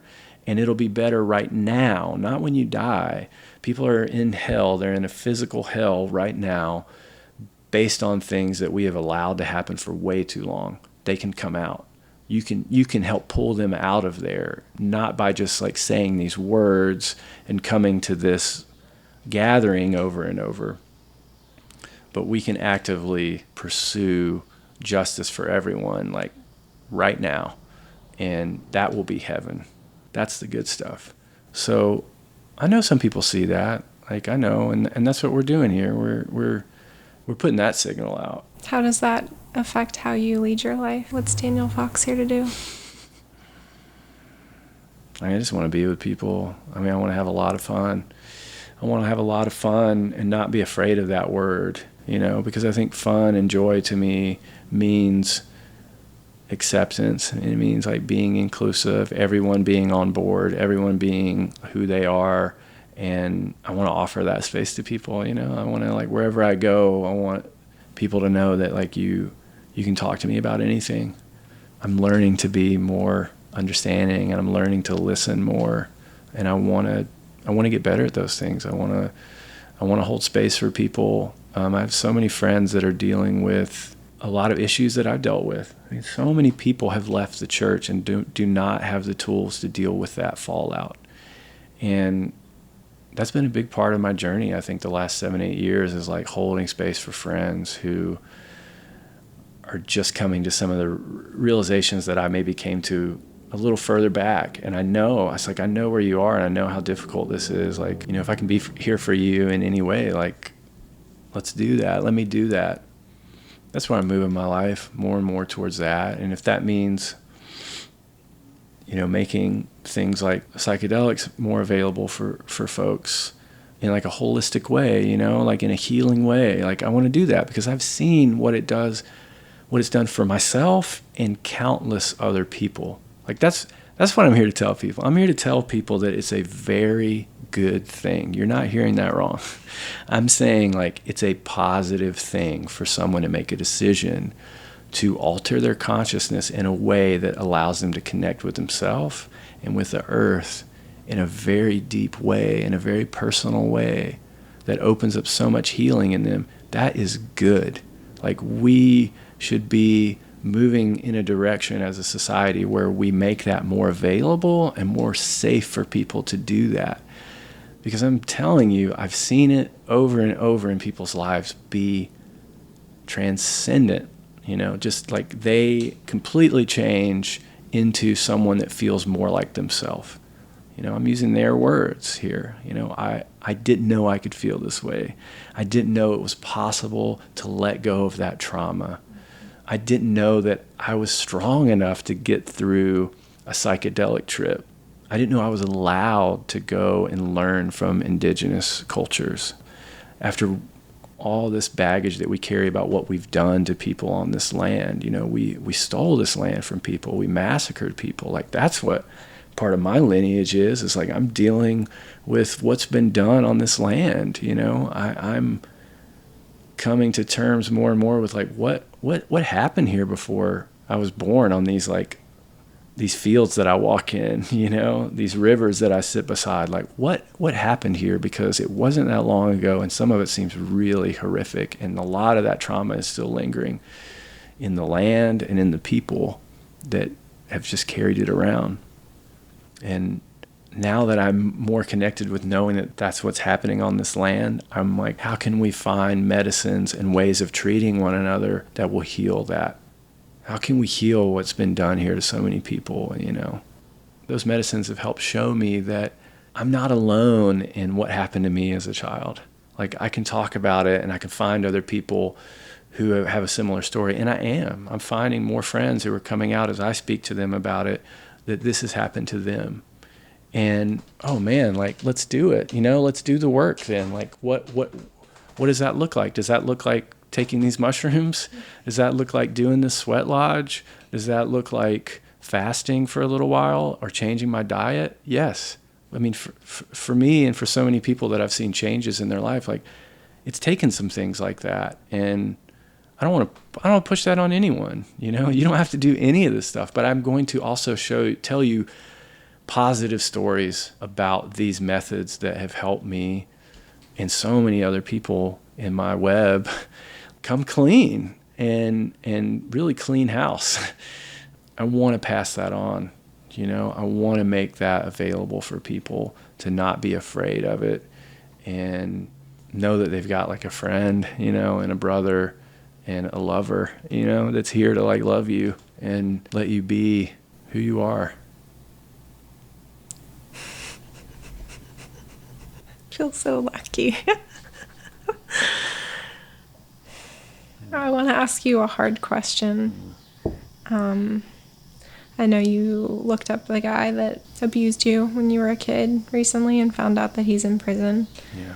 I mean, we're making a film right now about people who've been through the prison system, and I know we talk about abolition a lot. I'm curious what that was like to find that out and what your feelings are about someone that is out in the world causing like active, tangible harm to people and what we do about that.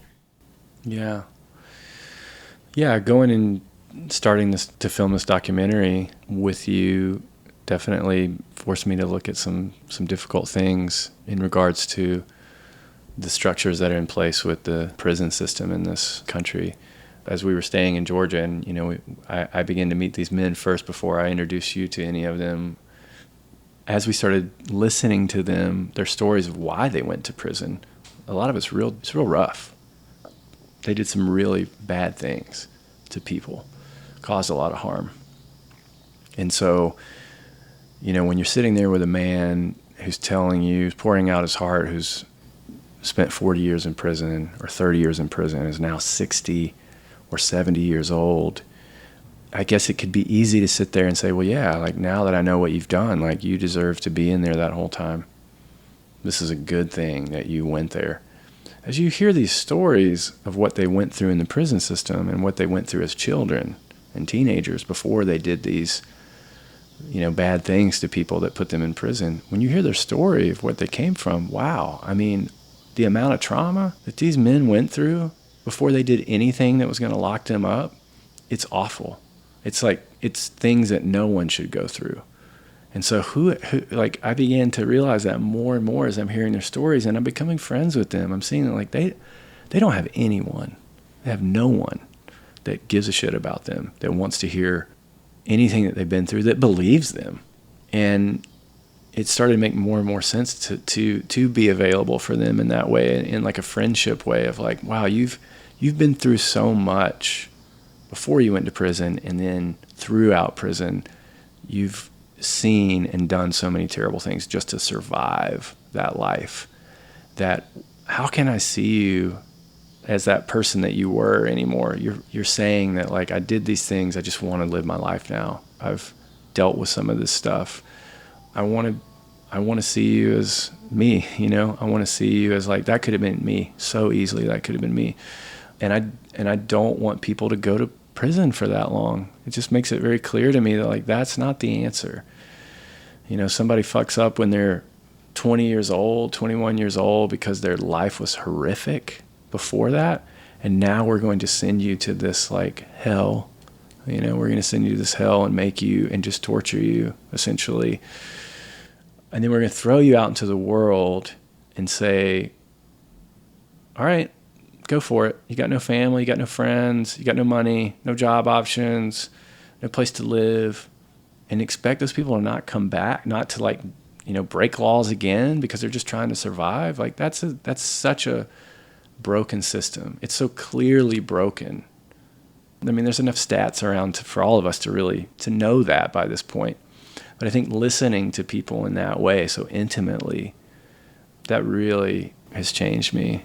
You know, it's really shifted something in me to know that, again, that could have been me so easily. It could have been me. And I want to love you. I want to see you for who you are now. And I want to also offer you a space to like do better. I don't have the answers for how to do that. I can just say that it feels really broken, and that if I can meet people that have gone through that, I want to offer whatever kind of love and space to you that I can. Thank you. Do you have more? I feel like I wasn't really answering that question. Do you have anything else in that? I don't know. I guess just in regards to the guy in your life specifically, how you feel about that? Because the fact is, like, he went out and hurt other people after he hurt you. So it's like there has to be, of course, accountability for people like that. Like the answer is not just to be like, I love you, whoops, you do this thing in the world either. Yeah. When I told my mom and dad about it recently, you know, he eventually got caught. So I found that out, you know, recently, that he got caught maybe 10 years ago with several boys, you know, that he had been doing more of this. Yes. And they wanted to know that he was going to be put away for life. You know, they wanted like swift punishment for him. And again, it's like, it's all fresh and new to them. And I understand that. I'm not really in that place anymore of like, I just have forgiven him on so many levels. And I know I've also found out that it was in fact done to him. You know, his uncle did that to him. So I see again the cycle. And with a lot of these men, that's what I realized when we were talking intimately about their stories and the trauma that they had been through, that things that had been done to them as a child, they then did to children or other people. You know, they did these things and there was no one there to help them break that cycle. And so I look at this person that did this to me and I say, man, I no one was there for you to help you break this, you know, like no one was able to see you. And like now you're going to be put in this place where like people want to kill you.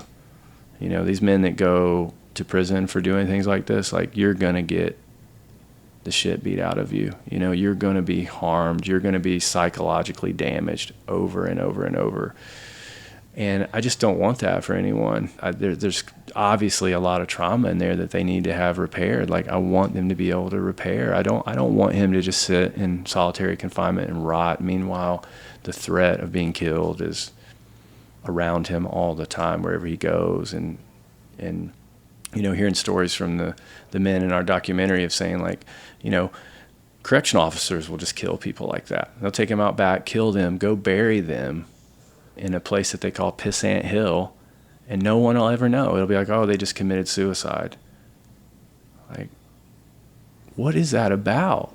Like, how is that going to move anything forward? How is that helping anyone? How are we breaking any cycles by treating people that way? Yes, there has to be accountability. I mean, man, we do not want this to go on. We don't want this to go on in churches. You know, we don't want this to go on anywhere, right? But especially in these places where it's easier, where the power dynamics are at play, where there's teachers, you know, church leaders, coaches, you know, a lot of Boy Scout leaders, you know, these places where people gather. There's a root issue here that needs to be looked at. That it's not sending people to prison. It's not a few bad apples. It's a system that perpetuates this and has done so for a long time, way too long. We've let this go on, and we've called it all these other things. To me, it seems to boil down to, we got to love people more. We got to accept them for who they are. We have to have space for people to be who they are. And look at the darkness so we can deal with it. We got to deal with it. Yeah. We got to deal with it. Like it's okay to deal with it. You know, my mom told me, like, oh, we didn't talk about that stuff. When that stuff happened in the church, when she was growing up, it's like, we don't talk about it. It's like, well, okay, so here we are. Here we are seeing it run rampant through the churches over several generations now. And I got to say, it's because no one feels safe to talk about it. And it's all about, well, just put them in prison, you know, throw away the key. Essentially, like, fuck them. They are garbage. They are trash. Instead of, man, they are broken. They are completely damaged by who knows what. Who knows if they're even, like, mentally stable, chemically, if, like, something is just off from childhood, and that was never even treated, ever. And so they're an outcast, you know, just like people in the 1800s being sent to these, you know, asylums because they were a little different than people in their community. All right, now we're gonna isolate you and call you a certain thing, and you're this and that, so we're gonna throw you away. Like, we're still doing that. We're still doing that to people and thinking that that's okay, that that's gonna move us forward as a society, and that has nothing to do with love, you know, like. And it disempowers the rest of us out here, because what that says is any of us out here are just as disposable as that. It creates a complete lack of, like, safety and trust in the community that's pushing themselves as, like, the good side. I feel like you kind of blew your mom's mind when you gave her permission to tell people about what happened to you. Oh yeah, I told my mom, please tell all your friends. Please tell anybody that you see fit to tell, because I know that will help you. Why would I lock you into, like, not being able to heal from this? Go to your community and talk about it. I've got no shame about this. Like, I've released the shame and the guilt, and if they want to come and talk to me, I would love to talk to them. You know, if they want to hear the story from me, and that's partly why I'm talking about it right now too, is like, I want to have an open invitation to people. I want to put a signal out into the world that says, you're not alone.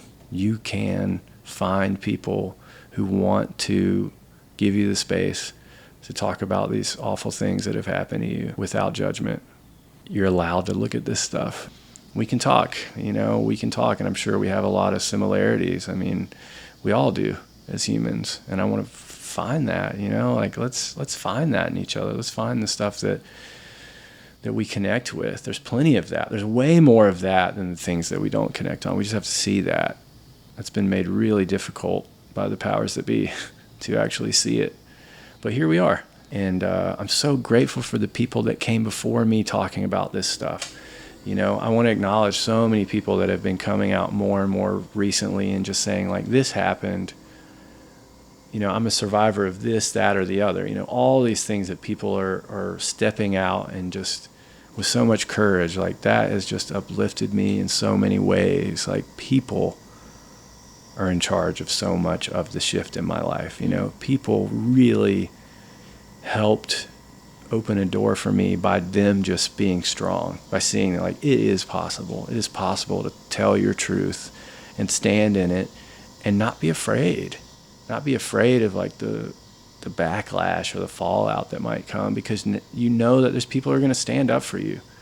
You know, we're going to stand up for you, like, in whatever way we can. We want you to know that you can say these things that are really deep to you, you know, that, like, it is okay. I think maybe that's the title of the podcast right there.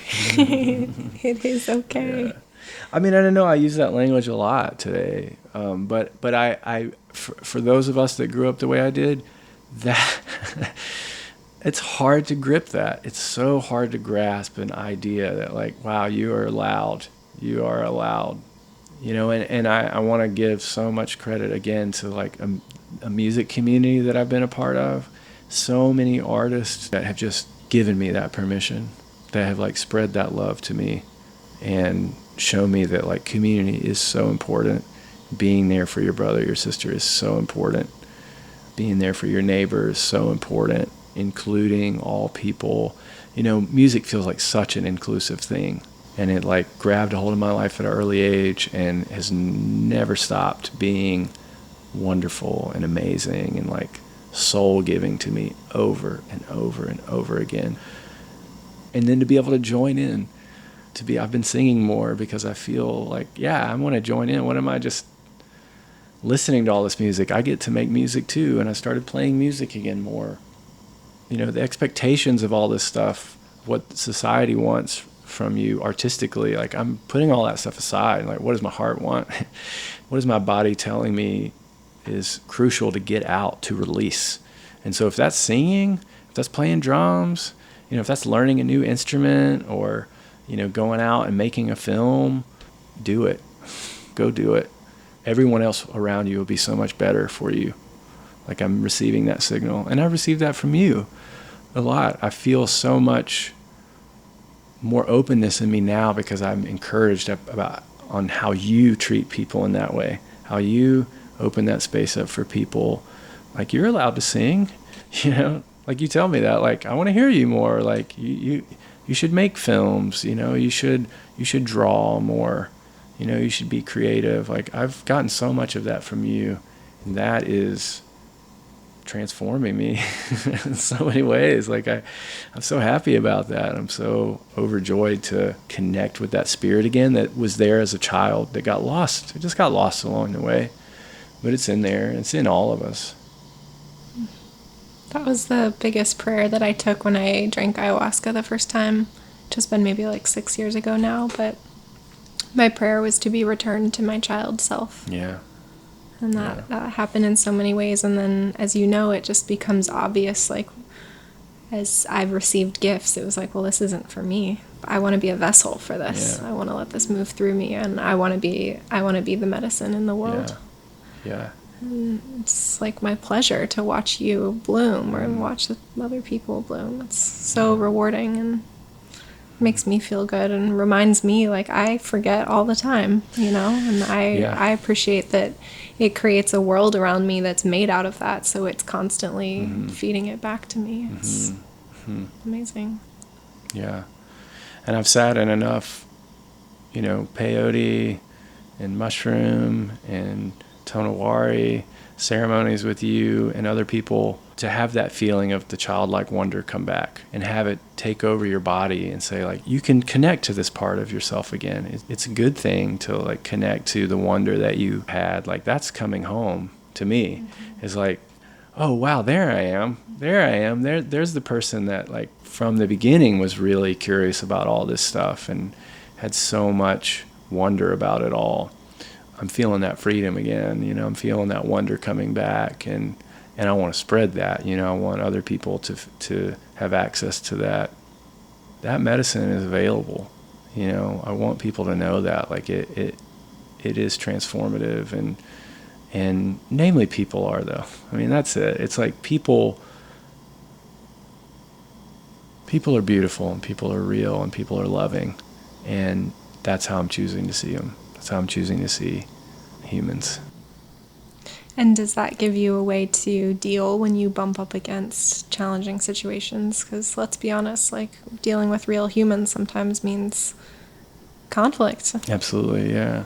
Yeah, it's tough. I mean, it's still tough. It's still tough to see people as you when they're doing awful stuff. When you look at the things that are happening in the world, I mean, I'm severely broken about these things that are happening in the world, just like all of us are. How could you not be if you're really tapped in to the street, like what's actually happening to people, what's happening to real people on a daily basis around this country and around this world. It's hard to come to grips with that. I mean, so essentially we're not coming to grips with it. We're pushing up against it. But yeah, that's hard when people are angry and menacing and nasty towards one another and are perpetuating more of that. It's hard. Yeah, it's hard to see people as beautiful and loving and want to love them. But again, just seeing so much of it as just brokenness. Just like, okay, well, what's the root here? Like, how do we get to the root? Am I just going to sit here and talk shit about the conservative community? Am I just going to talk shit about Christians all day long? Like, they're the problem. It's all them. It's all these people that voted for this person that's in office now. It's all their fault. Like, is that really going to be the answer here? It never has been the answer. It's never been the answer. That has never worked, And it's so disempowering. So disempowering. Like, that's not moving anything forward. And I did that for a long time. I mean, I was so angry. I was just like, how dare you, do this or that into the world, and all the shame that I carried was like, well, I came from that world, so somehow I'm a part of it. Somehow I'm a part of all this shit that's happening in the world now. I help this like get bigger, this whole system get bigger. I just like that has never made those relationships any better. It's never made it better. Now, yes, we should come 100% correct with those folks about how we, stand strong in what you believe and like don't back down, but there's got to be love in there. There's got to be some sort of like love and understanding. How do you expect them to love and understand you if you're not doing the same for them? And they feel pushed out in some sort of way. I can tell you that very much. They feel very isolated. And though we might think, well, they just did it to themselves, like, sorry, it just isn't going to work. That is not going to work. I'm telling you right now, that community, the evangelical community, is not going to listen to people that want to call them the problem the whole time. You just got to show them with your actions the love. You got to show them, and that's all you can do, that's all we can do. We can like show how community living helps people, like true, supportive community living for all people, supportive to all people. We can show you that, and I think that our families have seen that, even though they've had some issues with like decisions that we've made in our life, like to move down this path. It's not an easy path for parents to be like, oh man, like you're going to come clean about all this stuff publicly. You're going to have a podcast where you talk about this all the time. You're going to do this kind of healing work and surround yourself with people who are doing, healing work. Drugs. Yeah, you're going to surround yourself with that. Yeah, let's call it that. That's their language for sure. You're going to use these dangerous drugs. It's not easy for them, but instead of me saying like, well, this is what I'm going to do, like, fuck you, like that's never worked. Yes, I'm going to do what I'm going to do, but I'm also going to tell you like the positive stuff about it and then let you just do what you want to do with that. That's key, and that's something that I've seen like you get so free of, especially with your family, is like also releasing expectations for them to need to change. You can do your thing and they may never come around in this lifetime. Yeah. And I feel like that sets them free to actually change because like they can feel the friction of the expectations. Yeah. Like it has to be done from a place of really just like doing our own thing and welcoming in anybody that wants to be part, But if there are expectations attached or like desires, even if it's like desires for them to be healthy, that it taints it. It taints it. Yeah. Yeah, and you certainly help me stand in my true spirit with transparency around them. Just to stand strong about, okay, this is why I eat the way I eat now. This is why I take the drugs that I take. This is why I'm talking about the trauma that happened to me. It's because you and so many other folks have helped me see that transparency is the way forward.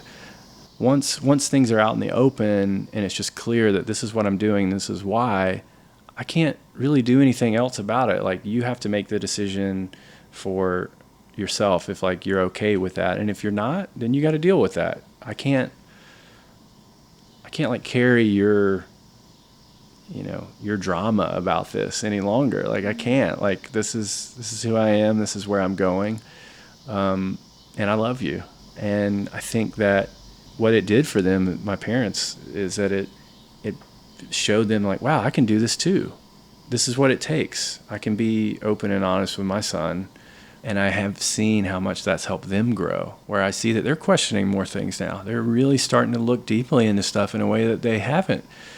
Because I think that they feel a little more permission to do so. But they're also just seeing it, They don't have to question, like, is my child okay? I'm here telling you, like, I'm okay, and here's why. Here's why. I'm just showing them. And yeah, they see the why in my lifestyle. They see it I've seen it played out more in a positive way the last 2 or 3 years especially. And that's what I guess that's what I'm getting at with reaching out to that community instead of condemning them. It's just like let's just show them this love the best that we can. I know it doesn't always get through, and I know a lot of awful things still get tangled up in trying to love people. When people are getting killed on the streets by cops, when people are feeling like because of the color of their skin, they can't really be a part of society in a way that other people can, that they don't have the allowances that other people have. I know that those things are going on, and that isn't just fixed by like, all right, well, let's just go love people. Let's just be open with them. I understand that's not the ultimate fix. I'm just saying that it's somewhere to start from. It's a place to start from with that community that we feel is on the other side of the fence, that is kind of rooting for cops and people that are in charge. Like, man, they need a lot of love. They're traumatized people. Yeah. Clearly, yeah. But I'm really interested in forms of love that can be powerful and hold boundaries and like see people as traumatized and like hold them to the standard of fixing their shit, That's right. Yeah. That's love. Yeah. I'm not afraid, I'm just not afraid to dig in there, because it's what it's going to take. It really is. Like the shit that's going on in the world right now, if we think that a president being elected or not being elected coming up this November is going to be the difference in like where this thing all heads in the next 10 years or so. Like I just, it's so much deeper than that. It's so much deeper, the work that needs to be done. And so I hope that we're all gathering in our own ways, to figure out how to be better, to be more available, and to love more deeply. I'm speaking about the pandemic in this moment of like, we've all been so distant from each other for so long now that like touch is so important, just being in a room with people again that you love, that you creatively express with them, either through music or art or family, whatever it is. Like, wow, we need that more than ever. And I hope that when time comes that we can hopefully move back into that space, there's a much deeper appreciation for what it all means to each and every one of us to have people in our lives, to be available and supportive. If someone would like to talk to you about stuff that you've been through that maybe they're dealing with too, how should people find you? People can reach out to me through my website, which I just have some films that I've made up on the website. But my email's there, and also I'm on Instagram. I mean, I don't really play around with that much anymore. That's become something that's been really challenging. I think even well before the pandemic, I was already struggling with the social media world, like what my involvement with that even means, or how it's just becoming unhealthy for me. As much as I do want to create things and put things out there, because I love to make stuff, like I've had to take a step back and say, like, this is actually just not healthy for me. And I love that other people can, if they can find some good in this. But that's been really helpful for me to take a step back. But you can still, it's still there. I still have it for people if they want to find me for that reason. What does medicine have to say about your phone when you're in there? I mean, medicine shows me that, phones are just not needed to have a deep connection to all things, so that could be you and me, friends, nature, like all, it's just not needed. It's just something that's in the way, and it's filled my head with just so many crazy images. Medicine will bring up images for me, and I'm like, oh wow, like I'm following these threads of people's drama from like social media in my mind right now. Like what, like why is all that in there? What is that doing to me? It's like really really not something that I want to have floating around all the time. I'd like to just see where the day leads me instead of waking up to, oh, this awful thing is going on in the world right now, and I have to let that, or this drama that this person's dealing with, now I have to let that enter my mind, when I'm already tuned into like I want to be creative and I want my energy to help people and be available for people, but now I got to carry stuff that I can't really do anything about in this moment. I can't really do anything about this, but yet I'm going to let that roll around in my mind over and over and over and carry other people's trauma. It's like we carry around this portal in our pocket that makes it possible for somebody else's trip to just come like blasting into ours at any moment. At any moment, you know, all these different trips are blasting in. And yes, like I want to be aware about awful things that are being done to people because I want to help stop that. I want to be a part of ending those things from happening. But that doesn't mean that I have to be on my phone all the time to therefore do that and to post a lot of things against that. Here I am. The work that I do, the things that I put out there, I hope is like a signal that shows you how I feel. And I hope I can save this other energy to put into other things, namely people that are around me, or putting structures in place to, in the future, be more available for people when it's time. And that's what we've been doing. You know, we're working on films, and people that we do put ourselves around, it is to be there with them, you know, to be available for them and to love them where they are. That feels really good. That feels way better than being lost in my phone on threads all the time that make me feel really bad, you know. But I want people to find me. I want to talk. I really don't want people to be alone about, especially some of the issues that we talked about. You can come to me, and I'm just really happy to hear where you've been. And I know people are out there that want to talk and that have things to open up about. Don't be afraid, you know. And I want to say that you're here too. Like, I know that you're here. Like, it feels good. It feels good to be like, here we are. You know, we're just like in a spaceship together, like rolling through the universe, just saying like, people, come on, you know, hop on if you want to join this crazy ride with us. But that will entail some rawness, some openness. I hope you're ready. And hopefully it's fun. Yeah. I'm really proud of you. I love you. Thank you for being so willing to learn and grow and share and love people, love me. I'm so grateful that you love me the way that you do. It's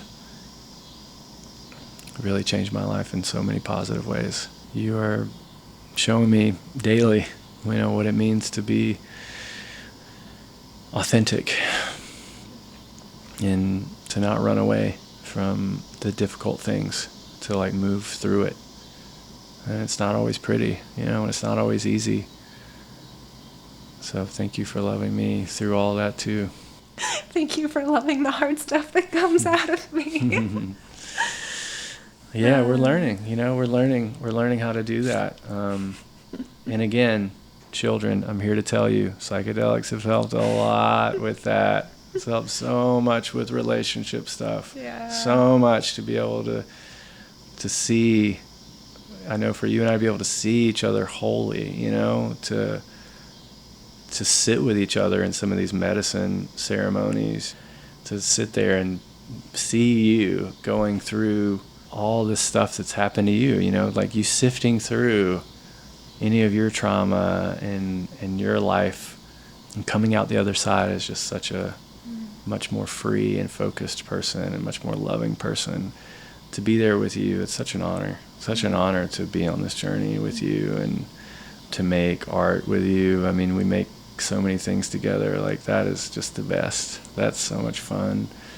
To draw with you, to make films with you, to play with you. It's like... Shout out to you pulling 2 ticks out of my butthole last month. Oh, man. That was really... Real talk, y'all. Real intimate. Crossed a bridge there. Yeah, I mean, here we are. You know, here we are. What else are we going to do? Like, if it's not going to be real, why do it? You know, why do it? Let's be real. All right, well, I feel like you're going to be back. You'll be back on soon, but maybe that's a good place to leave our people for now. Thank you. Thank you so much. Thank you so much That's for this. fucking awesome. It's so sweet. It's so sweet. It's so sweet.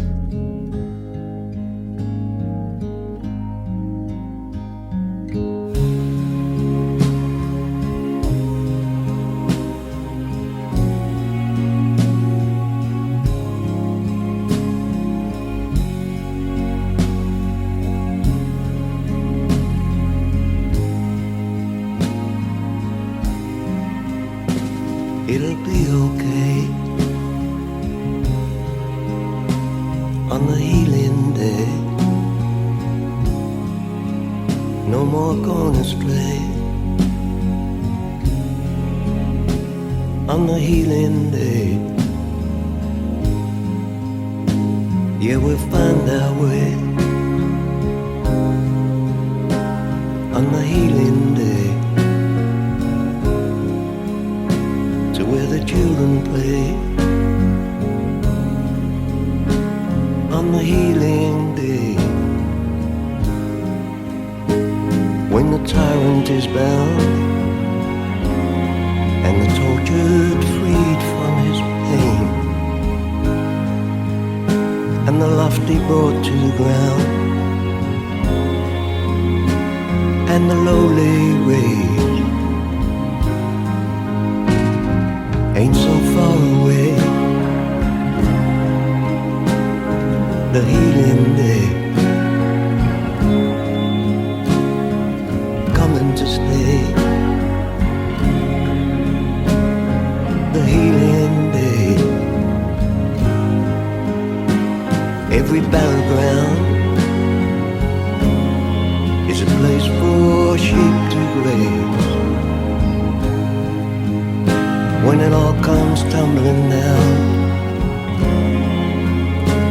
all the palaces and parades,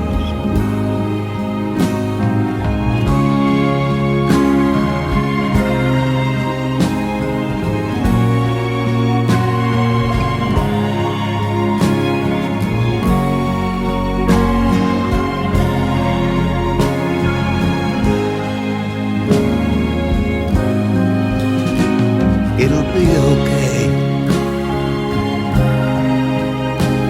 on the healing day. No more going astray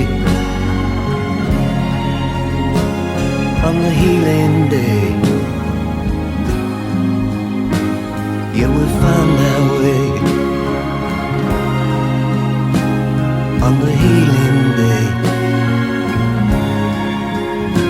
to where the children play on the healing day.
If you want to reach out to me, you can of course find me on the internet as well at marajames.com and marajames on Instagram. I also want to shout out the music. This is of course Jeff Lynne, ELO, The Sun Will Shine on You.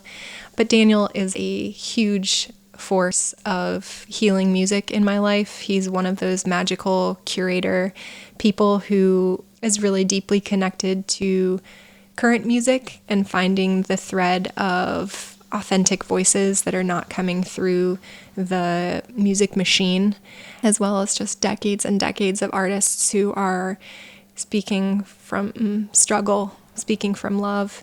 And he has so many rad playlists on Spotify. His username is DCF178. And if you dig in there, you're in for a real treat. There are playlists there for ceremony, playlists there for driving in the car and getting centered when you're feeling pulled into a million pieces by all the distractions and worries that are so present these days. So there's a lot of wisdom in these teachers, and it's alive still through these transmissions across time and space. I love you so very much. Thank you for being here, and may you touch the deep well of peace that is possible within you more soon.